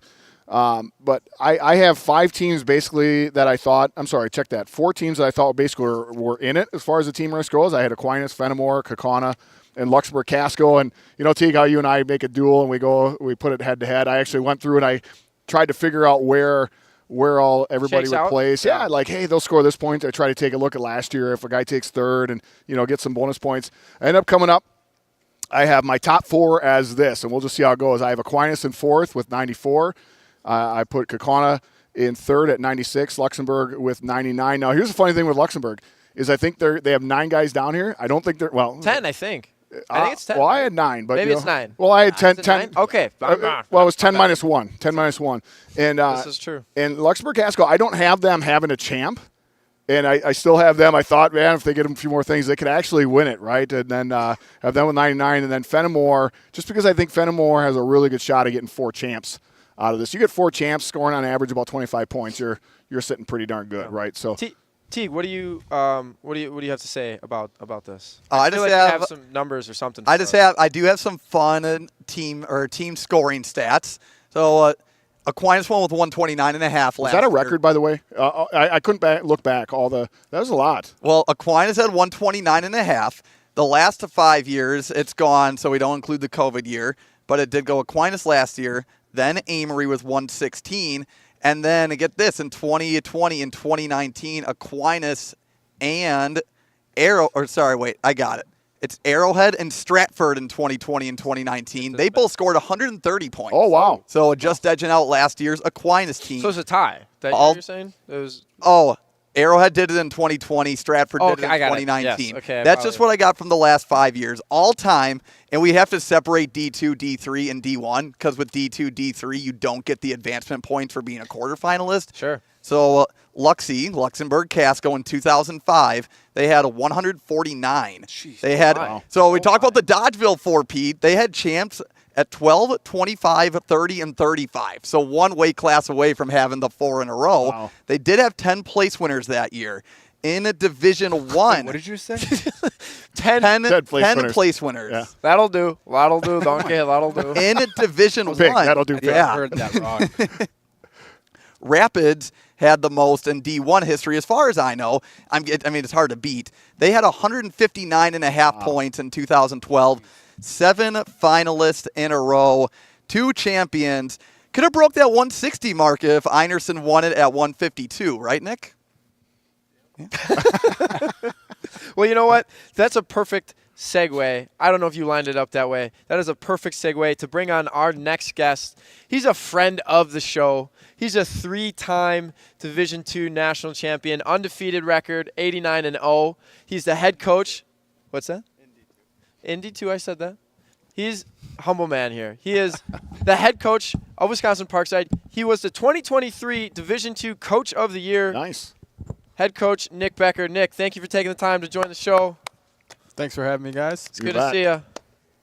Nick. Great introduction, by the way. Yeah, RQ's crushing it. I wouldn't say crushing it today. All right, let's pump it. Get him out of here. Get him Let him me out. start. Get Can him I out. start with Get a him- question? Yeah, raise your hand like a good student. Yeah. You had to deal with him for a year about. How did that go? He was. What was your role? I was a grad assistant. So you got to work with RQ Yeah, for a while. yeah. That was. Actually, can I answer I'm sure one there's some quick good story stories, about or the did you mess hiring? anything up? You're or- gonna. Nick knows this. Can I?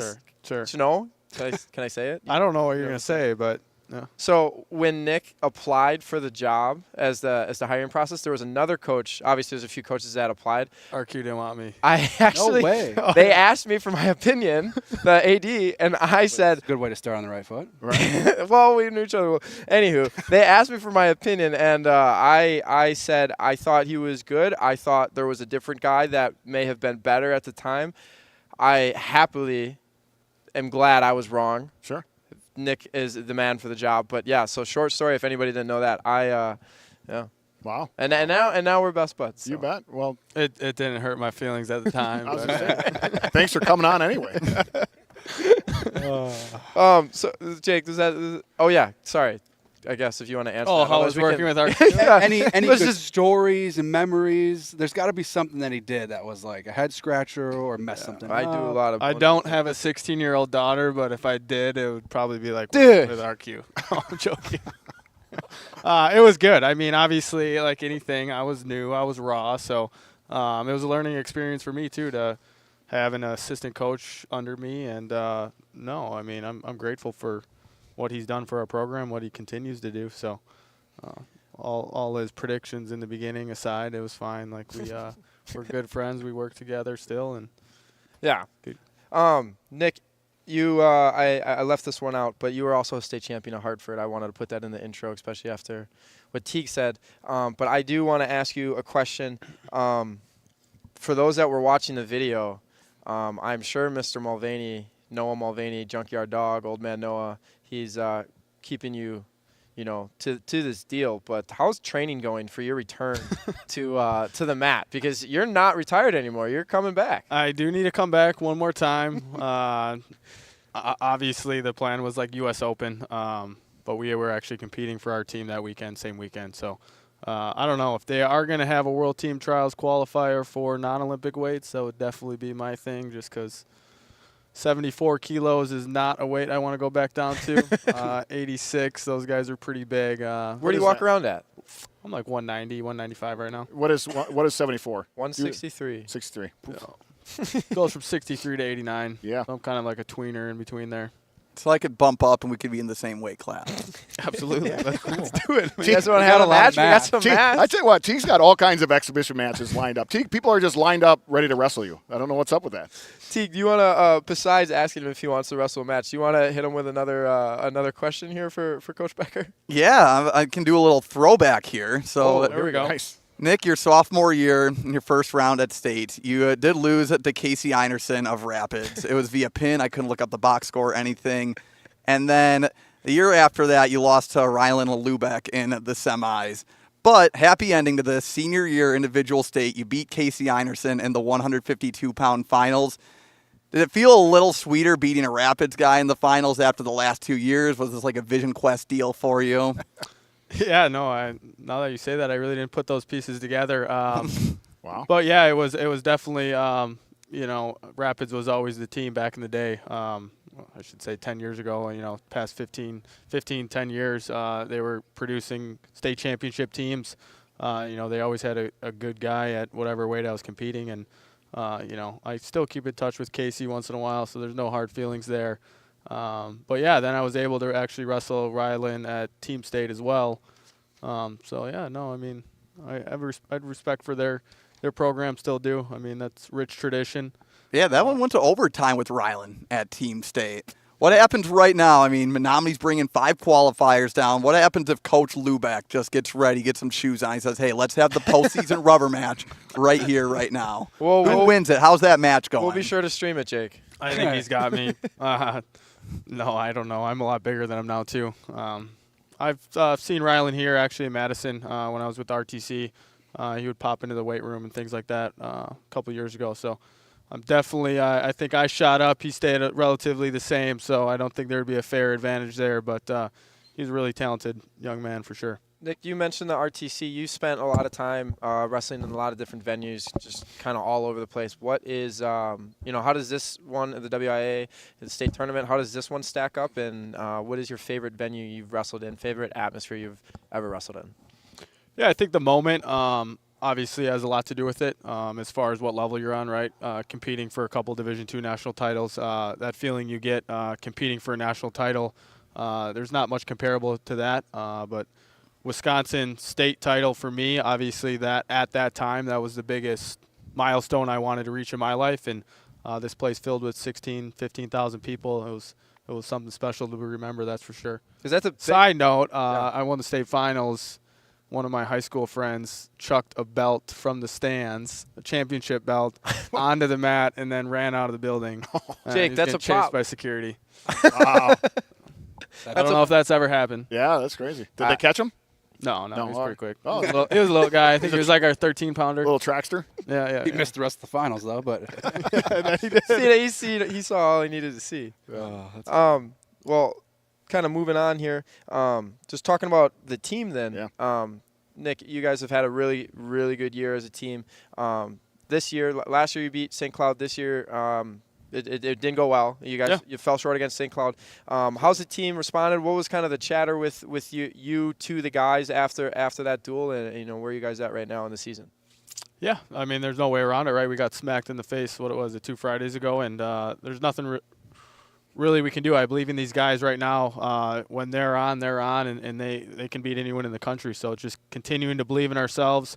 I think we needed to get a little more gritty in the room, a little more physical.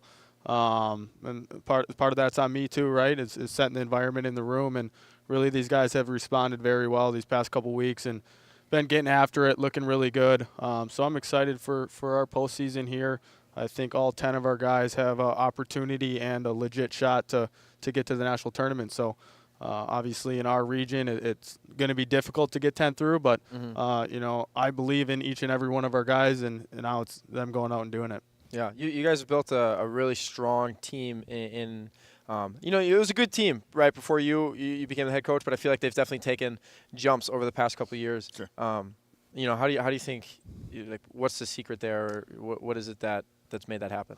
I don't know if there's too much of a secret. I think just we got to love wrestling, right? The guys we bring in, the guys on the team, I think that's a standard, is love the sport, right? Find your why. Why do you love wrestling? Why do you love competing? We try to have fun as we go, and I think we need to be students of the sport. I think when you're continuing to learn, it makes it fresh for you as a wrestler developing, and whether it's working in scrambling positions, working on top, just continuing develop and get better. Steve, you've been kind of fumbling with some stuff over there, some keep cutting off, I guess. some trophies and some things like that. Gotcha. I was just what's going on over there on the end? Well, it's great that Nick talked about being a 3-time national collegiate champion. I thought in the spirit of things, I would go ahead and bring a couple of my titles here, and I'm going to point out this one right here. That's a trophy? You bet. A little trophy there. I don't know if we got a little zoom in there, but I thought just as equally as prestige is this trophy I won. This was from in 7th grade. 7th grade. We had a school-wide. Do you guys remember the game Clue? Oh, yeah. Yeah. We had a Clue tournament. It was a tournament that was done in the school, and I won the championship. Wrightstown Middle School, right there. So shout out Ben Rocher. Hey, congratulations! Shout out Ben Rocher. Right? Yeah. So I thought I would go highlight this here. That's my 7th grade Clue championship trophy. So maybe we could kind of put a little comparison next to your national championship. What's more valuable? You got me beat there. Hey, I tell you what, solid gold right here. Solid gold. You ever win a state tournament Clue game, Nick? Ooh, I didn't. Or not a state tournament. Excuse me. Just a school-wide Clue game. Never. I don't think so. You know, you talked about having fun. This kind of goes with it, but I understand you guys. You talked about creating fun in that room. You guys play. You invented a game called wall ball, right? Oh, dude, wall ball's been going on a while. Yep. Yeah, I understand you're a bottom 20 wall ball player. And did Crosby tell you that? You bet. No. This is I just know things. I just know things. And what the fans want to know is when are you going to crack the top 10 in wall ball? and how do you? That's pretty. I mean. What's that, Teague? Abysmal? That's pretty bad. I mean, if you got uncoordinated heavyweights finishing higher than you, that's not good, Coach. So when are you going to crack that top 10? Maybe tomorrow. But to be honest with you, if we go off kills, I crush everyone. Don't. Pretty up there, like top 5 in kills. Yeah. Not to name names, but the guy, producer Henschel back there. Yeah.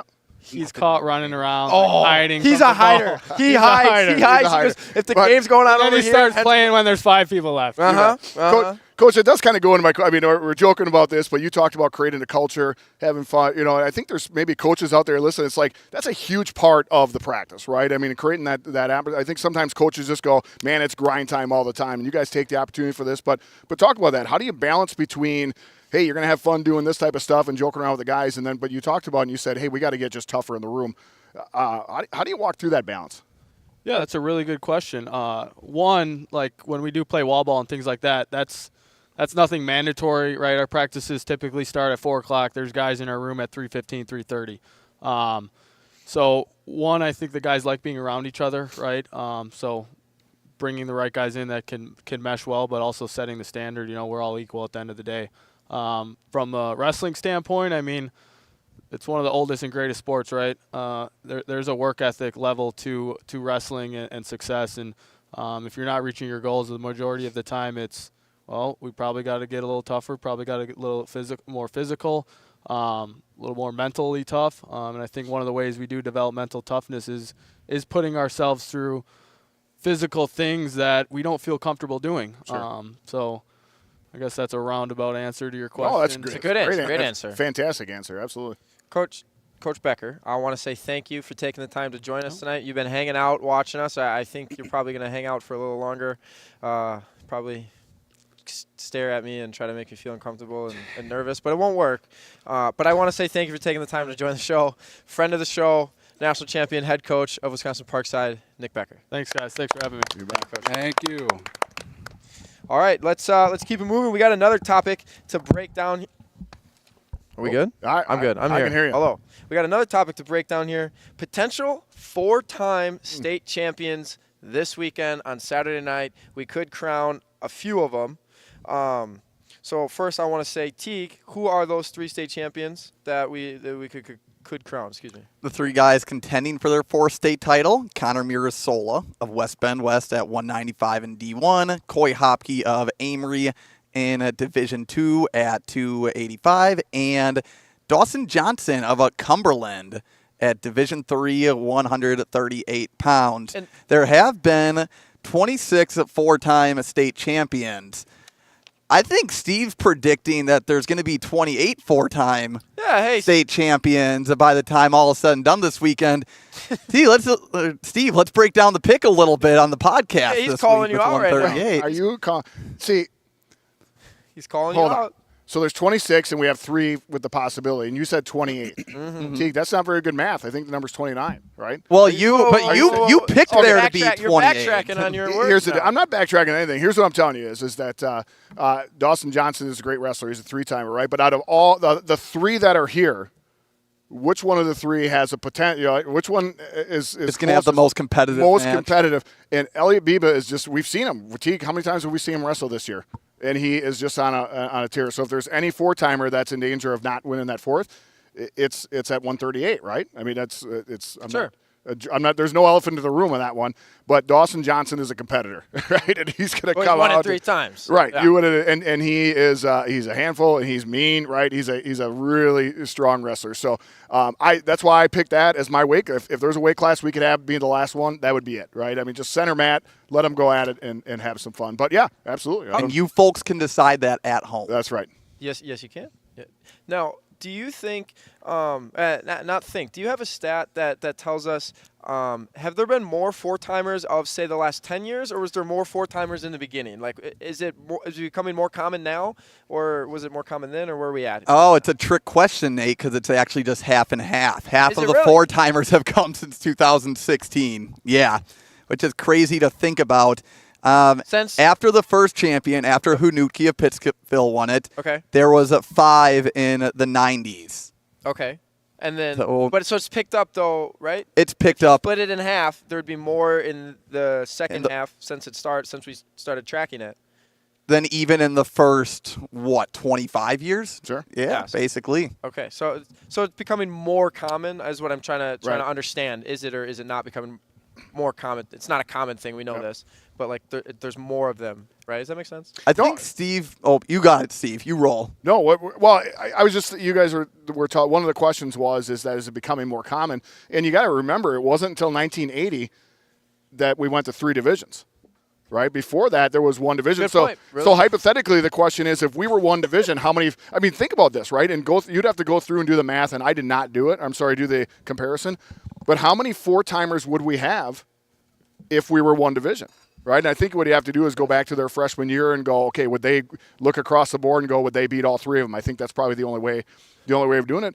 But and here's another thought process too of that is back when I was in high school, which is back when the Dead Sea was still sick, is you have all kinds of guys who there was a pecking order, right? I think Matt Hanuki was the Roger Bannister, like the 4-minute mile guy, right? As soon as he broke it, then it was like, oh, I guess guys can win it. Because back then, I think freshmen came in and go, oh, I got to come in and just take my lumps. Well, now freshmen are coming in. I mean, heck, so I don't know where these freshmen are coming from, but they're coming in with muscles. When I came in, I was a nerdy little pencil neck geek, and I didn't develop muscles till my senior year. Right? But now these kids are just coming in and they're ready to go. And I think it's just it's a different mindset now. And so to answer your question, do I think it's easier? I think it's a little bit of both. The wrestlers are better now, but back then it was almost like the Roger Bannister 4-minute mile was like something. It was not like done. It was not done. Correct. Jake, what do you think? Do you think it's easier to win a? Do you think it's easier to win the?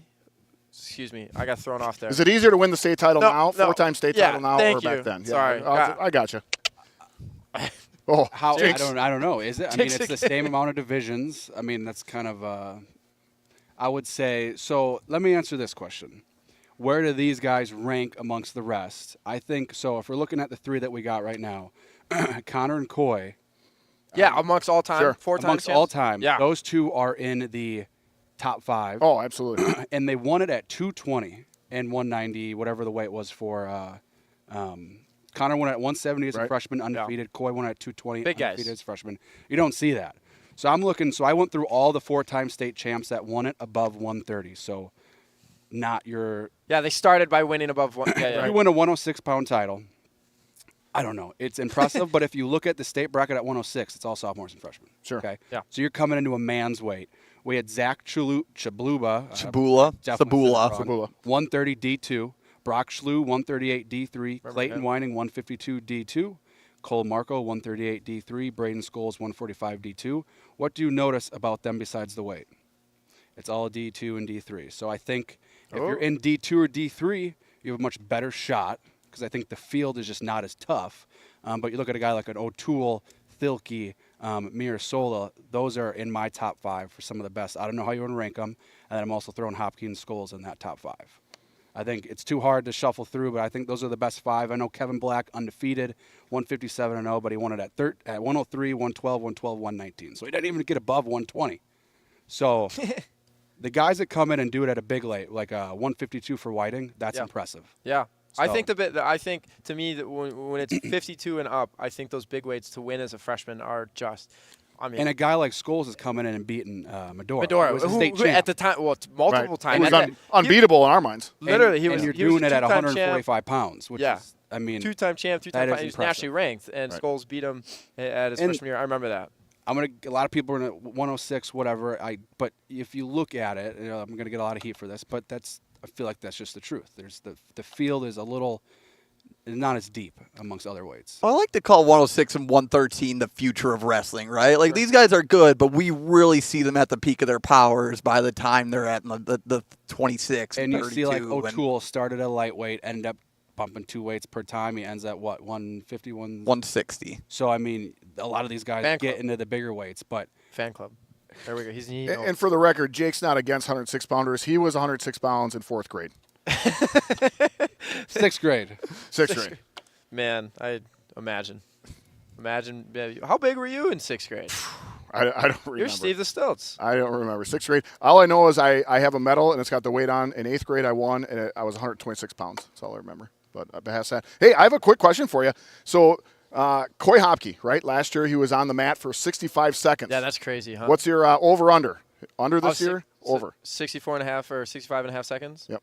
I'm going to go over. Over, Yeah. but maybe just a little. It's, it could be hard to replicate that. Sure. What do you got, Full Jake? match. Over, under? Over. Under. Go ahead. I mean, you felt the power. Right. Yeah, you felt. Yeah. What was that like? I'm going over. I think I don't think Thing 2, Mr. Vanderheiden is going to win, but I think Thing 2 is going to pose a little bit of a first period threat to Coy Hopke. So Just to big knock it. size and moving around. You're saying? he's or- a big dude and he's strong and he's athletic. He's Someone in the oh, sorry. Go ahead. Shout No, out. go ahead. Was Medora going for 4? When No, He because lost he his lost. freshman year in the That's final. what I thought. It was to the River Valley kid, like Hatfield or Licht. Mm-hmm. Yep. And then so he was a two-timer. Right. Once. Yep. 4-time finalist though. Correct. Yeah. And that match. Now I guess we're kind of on that topic. That match against Scholes in the was final awesome. Was unbelievable. What didn't that go to like tiebreakers or? Well, it was the second least sudden overtime? victory, and I don't remember past that. I thought it was just sudden I victory. remember seeing all Scholes the won with a dots. takedown. I remember seeing all the dots on the because he tried leg passing, right? Didn't somebody Medora tried leg passing after Scholes takedown and didn't get it. Scholes got the takedown. You got the better movement memory stuff, so I'm just gonna assume you're right on that one, All right. Well, which is scary for me. But with that being said, tomorrow, guys, on Thursday, we were just saying you should wear your WI Wrestle gear that you have, your Wisconsin Wrestler podcast gear. You should wear it. We'll try and get some pictures or some videos for the vlog and things like that. But if you got some WI Wrestle merch, hats, whatever, let's wear it tomorrow on Thursday. Show some support, I guess. Why not, huh? Why not? How about it? yeah, That sounds good. Keep it moving. Thursday night matches to watch. Steve, can you tell me, and Teague, let's go one at a time. Popcorn here. Teague, you're up first. Can you tell me one Thursday night match you are really excited to see? one Thursday One Thursday night match. match. We're on a time crunch. One Thursday night match. Okay, I'm actually going to go on the girls' side, and it's a rematch from earlier this year, but the freshman Harlow Skinnendor of Pulaski HC. versus Maddie call. Sokolski. Good one. Good pull. That's going to be a competitive. Who do you think wins? Do you have it? Could you pick right now? I'm going to roll with Sokolski. Okay, I'm going to roll with Harlow. Steve, give me your Thursday night match quick that you're most excited for. I was trying to cut you off. You're trying to team play. Do you want my list? No. Teague, why don't you think for me? What do you got? Steve, I think, is rooting for an Eli Leonard of Mount Horeb Barneveld versus Con the Don, Connor O'Donnell at 165 Good D1. Yep. Okay. Well, let's bring on our fourth guest here. He is behind the camera, but he is making his way to the front. He is a state champion. He is a Division II national qualifier. He's got his start in social media being the producer of the WI Wrestle podcast. He quickly launched into being a YouTube star and a social media sensation. Caden Henschel. Caden, friend of the show, thanks for joining us. How you doing? Thank you, guys. Thanks for having me. This is awesome. This is an awesome setup here. I see myself on the screen. Look at this. This is awesome. Thank you for producing The the show in YouTube back. comments are going wild right it's now. Actually, it's actually so fun over there, like clicking those buttons and stuff. So Jake did a good job making it easy on me and Crosby. Nice. So How's it feel to be back in the Kohl Center for the first time in, I think you said 4 years earlier today. Yep. So the last time I was here is when I won state. And I'll tell you what, walking through these doors, and it was just like seeing all the mats set Kinda up. crazy seeing it like for the the first time. chills that I got and being like, wow. Like I feel like it was like last week since I was here, wrestling in that match. But I mean, just the environment and the energy here, it's so crazy. And hopefully I can be here Saturday. We got a wrestling duel Friday. So yeah, it's super cool. How's the season going? Wrestling Duel Friday. How you doing this season? I'm pretty sure, Coach might know this. You might know this. I don't think you've been taken down very many times this year. Not many times. I have been taken down, but that's something that I was kind of taught. If someone gets to your legs, it's probably not a good thing, right? It's a lot easier to be use your face. Yeah, exactly. Use your face. Exactly. In high school, I had too many black guys because of that. But season's been going great.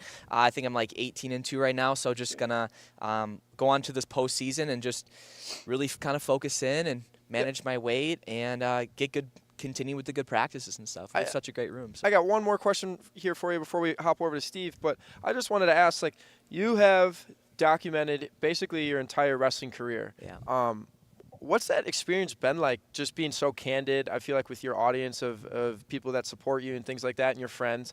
What's it like just documenting and having to put yourself on camera, having to expose yourself at times or, celebrate yourself? What's that like for you? I'll tell you what. The thing with like being a YouTuber and just a content creator, everyone thinks it's like, oh, because he does YouTube, like you have to win, you have to be that guy. But sure, I won state. That was amazing. That was just the pinnacle of my high school career. But then I go to college, and you're telling me I have 100,000 followers, and I go like 1-3 and 12-13. It's like I'm not proud of that. So this kind of holds me accountable to have those standards of being like, what are those top guys doing? What does it actually take to be a national champion? You can't fake it out there. People can fake it on social media. I post all my wins. I post all my losses because I try to keep it as real as I can. Sure. And that's something no one can fake. So where'd you get that idea from? Because there are, like you said, so many people that have posted just their wins. Right. Yeah. How did you decide? Even when you were in high school and you're a young buck, how did you decide? You know what? I'm gonna post both. Because at the end of the day, I didn't do it to be cool. You just People made liked fun of me at school because I did YouTube and did content, right? Yeah. And I just did it because I was like, you know what? If like I wanted to create wrestling content that I want to watch, and because I posted my losses, that's a story. That's a build-up. Sure. Can you imagine like me as a junior year in high school when I lost in the sectionals and I didn't qualify for state as the #1 seed, and then the next year I win it? That comeback story. I mean, people look back on that and they tell me how impactful that's been, and I'm just like so grateful that I had that impact. So. Right. Steve, go ahead, hit him. Yeah, I told you, Caden, we had you on the podcast, and I get coaches all the time texting me saying your first 20 minutes of our podcast talking about mental imagery was it is something. I recommend everybody listen to that and just talking about how to get in the mindset for wrestling. But I got a cool story for you. Monday, I was working at a little kids wrestling match, and this sixth grader came up, and I like to talk to these kids that are looking a little nervous and stuff. I like to talk to them and stuff. I was the one guy sending them out to the next match. I look at this kid, and I go, hey, who's your favorite wrestler? And he can't name one. I said, oh, you ever heard of Cale Sanderson? No. I go, do you know any wrestlers? And he said, well, I watch Caden Henschel's videos. So there you go. Yeah. Cale Sanderson, Caden Henschel. Wow. There you go. It's crazy too, because especially for those kind of younger kids, everyone thinks like that I'm unbeatable, and because like you have an online presence, like no one can beat you. And of course, it's really humbling to know that people don't necessarily. Some people who just join the sport don't even know of like the Olympic champions or the actual legends of the sport. And for me to beyond that level, not necessarily that level, but in the conversation of kind of the impact I can make. I'm super grateful for that. That's awesome. And you, you're state champion, very successful in college. I have you as 20-2 this year. You said 18-2. I'd go with my record. That might be right. Yeah, you had your only losses: a sudden victory loss, a 1-point loss, and but. By the way, I thought you should have gotten the 2 on there. I really do. I mean, I know what was up with that. As coach, do you got a challenge brick or something like that? Toss that thing. Yeah, they tossed it. Go ahead and watch that. And by the way, what was that guy say? I'll get to my question. Actually, let me finish the question. Yeah. But is your crowning moment, the pinnacle of your career, your one shining moment? Was that when you were a guest on the Wisconsin Wrestler? Oh my God! It's probably top 3. Top 3. Top awesome. 3. So awesome. yes. But my question is literally what was that guy's problem that you were wrestled the match? You kind of owned him. I think you tech balled him. Did you not? Yeah. And right at the end of the match, he kind of had some words for you. Yeah. Don't say the words, by the way. No, I won't. And that's the thing. Of course, wrestling can bring out those emotions and stuff. And wrestling, at first, I didn't know whether if I because I don't want to, I guess, bash someone for doing that. And I just kind of really debated on if I should make it kind of public. But at the end of the day, like I said, I try to keep it real on all my content. And I'm not going to say that he didn't say that to me or anything. But, at the end of the day, social media is really interesting in that way. So is what it is. It kind of is what it is. Like, it happened. And, I'm sorry he said that. And Jake, you got a question for Caden you want to fire off at? I do. So you're obviously in school, you're wrestling, and you're doing this YouTube thing. How do you manage all this? Because I know just from us doing some video stuff, I mean, you're doing a video a day, you're traveling, you're filming everything. How do you find time to do that? Relax, train, get your work done? Like, what is that like? How do you manage that? Yeah, I mean, at the end of the day, it all comes down to your priorities. And it's like I think a lot of times I'm so present in each moment that I'm allowed to really focus on what's going on at hand. So especially this year, it's been so busy on content that I really haven't been filming any of my wrestling practices, because that's something I used to do in earlier in my 2 years of college or 3 years of college. And now it's I'm just I don't have that extra stress. I'm only going to do dual video stuff like this. So it's kind of about cutting down some distractions, limiting it, but still understanding what needs to be accomplished for that day. And, again, we have the Clash of Combat podcast too. Yeah, what is it? What is, can you explain it, your Clash of Combat? Yeah, let's bring Crosby out. I think he's getting a little nervous. Crosby's back there. the GOAT. He's as he's transferring over, how does that work with coach? Because obviously you're going to be doing videos, right? And you're going to be recording all. Yeah. How does the team respond to that? How does coach respond to knowing that you're taking videos all the time that you're going to put on your channel? It's basically I mean, at the end of the day, I'm not sitting there talking to the camera during practices and stuff like that. I honestly just sit it in a corner and just click record. Okay. I don't, if it's at a practice, and then you go back and do that. Yeah, absolutely. So it doesn't take too much out of me at all. But again, I'm just grateful that I have a team I'm with that kind of allows that type of stuff. Crosby, can you, if you guys want to share that, we don't have the 6 headset. Should set it up. Crosby, can you kind of explain to us and just what Clash of, right? It's a podcast, Clash of Combat. I think you do rankings and stuff now. Can you kind of explain to us what Clash of Combat is, where it came from? What's going on there? Well, I told Caden for a while we should start a podcast just because podcasting's kind of been blowing up. It's a thing right now, huh? Yeah. Look at us. Guys, look at us. Yeah, as we're doing it right now. And he said no for a while, and then I kind of roped some of our other teammates into making one as a joke. And he was like, Crosby's actually taking this serious. Maybe I should actually invest some time into this. Yeah. Basically, it came down to he finally believed in the process. So yes, trust. That's what Caden. I feel like I don't know if you get those texts sometimes. He says trust. Trust. Yeah. Trust the process, and it's been crazy. We're basically. In April, it's going to be a year since we started. And, of course, doing the in-person podcast, traveling to Penn State, getting Gable Steveson as our first podcast guest. Kind of crazy. Yeah. He's kind of good at wrestling, huh? I think so. And then we have so much more stuff planned for traveling and even this wrestling audit type thing. Do you want to kind of explain it? You can explain. Yeah, so basically what we do, we had this idea is we're gonna bring in a wrestler, high school wrestler or whatever, and we're basically gonna watch their wrestling match with them, give them tips on that, go on the wrestling mat, wrestle, go through these positions, kind of like how financial auditors do a thing. It's I got this off of an idea. What do financial auditors do, Caden? Well, I mean, I think they just talk about their financials and stuff. Yeah, a little bit. Well, yeah. It's like that there's a show on YouTube called The Financial Audit, and I wanted to do that for wrestling. Yeah, Dave Ramsey, how they kind of have those shows and bringing them, really keeping that in person and creating that other segment of wrestling content with Clash. So awesome, yeah. Teague, did you want to fire off one at him? I know you've had a couple in the chamber. Yeah, I know I've been striking out on the guest questions as of recent, but I think we can get a good one with this one. So when Steve and I had you on, I think it would have been the summer of 2020. It was after your senior year. You won state, and we just had a couple of people hey, Caden Henschel has 25, 30,000, whatever the number was. It was a gargantuan amount to what we were getting a modest 5 to 10 followers an episode, I would say. Yeah, but anyway, we got you on, and it was awesome. Thinking back to that, wherever you were at now, so it would have been right before you entered your freshman year of college, and now you have a 370,000 plus subscribers. Obviously, you're a guy that has a goal. You have visions. Did you ever even expect in your wildest dreams to be at this point right now? Because it's still something that's hard to wrap your head around, right? Yeah, no, absolutely. And I think I made it myself to not necessarily have a goal of a number anymore because people are always going to follow you kind of no matter kind of what you post.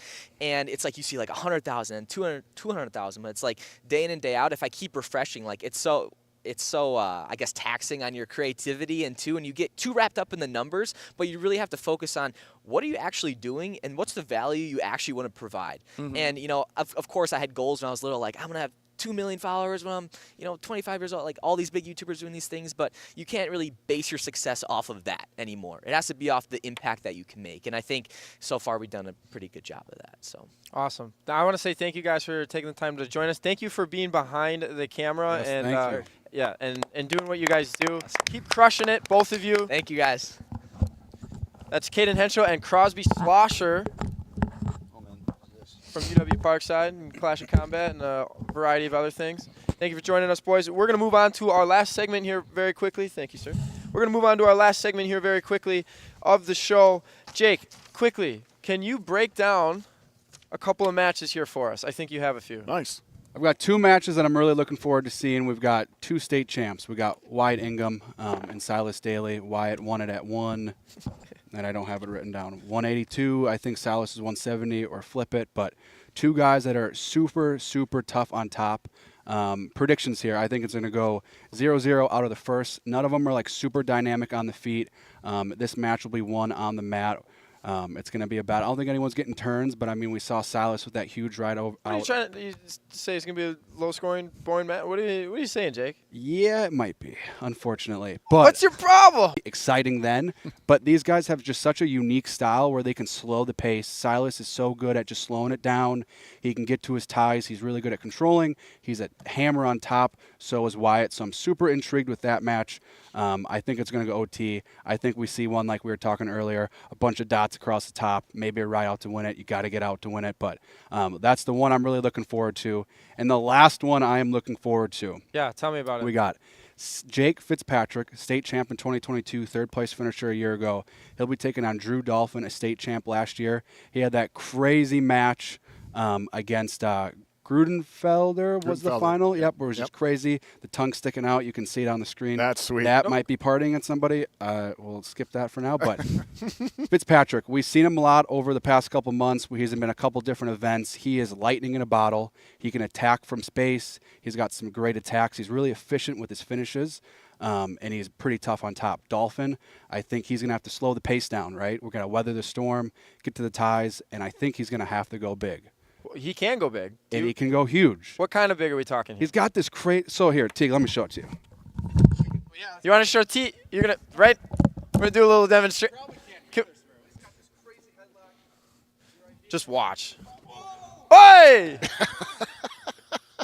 What? Is he? Got it. That's the show. He's hurting. That's the show. Thank you for taking the time to watch this. I cannot believe you guys stuck around and listened to us. This is 2024 WIAA State Show by WIAA. So please follow us on social media. Subscribe to us on Rokfin. Subscribe. Check out our YouTube channel that we just started. Give that a like and subscribe. Thank you for seeing us tonight. Wear your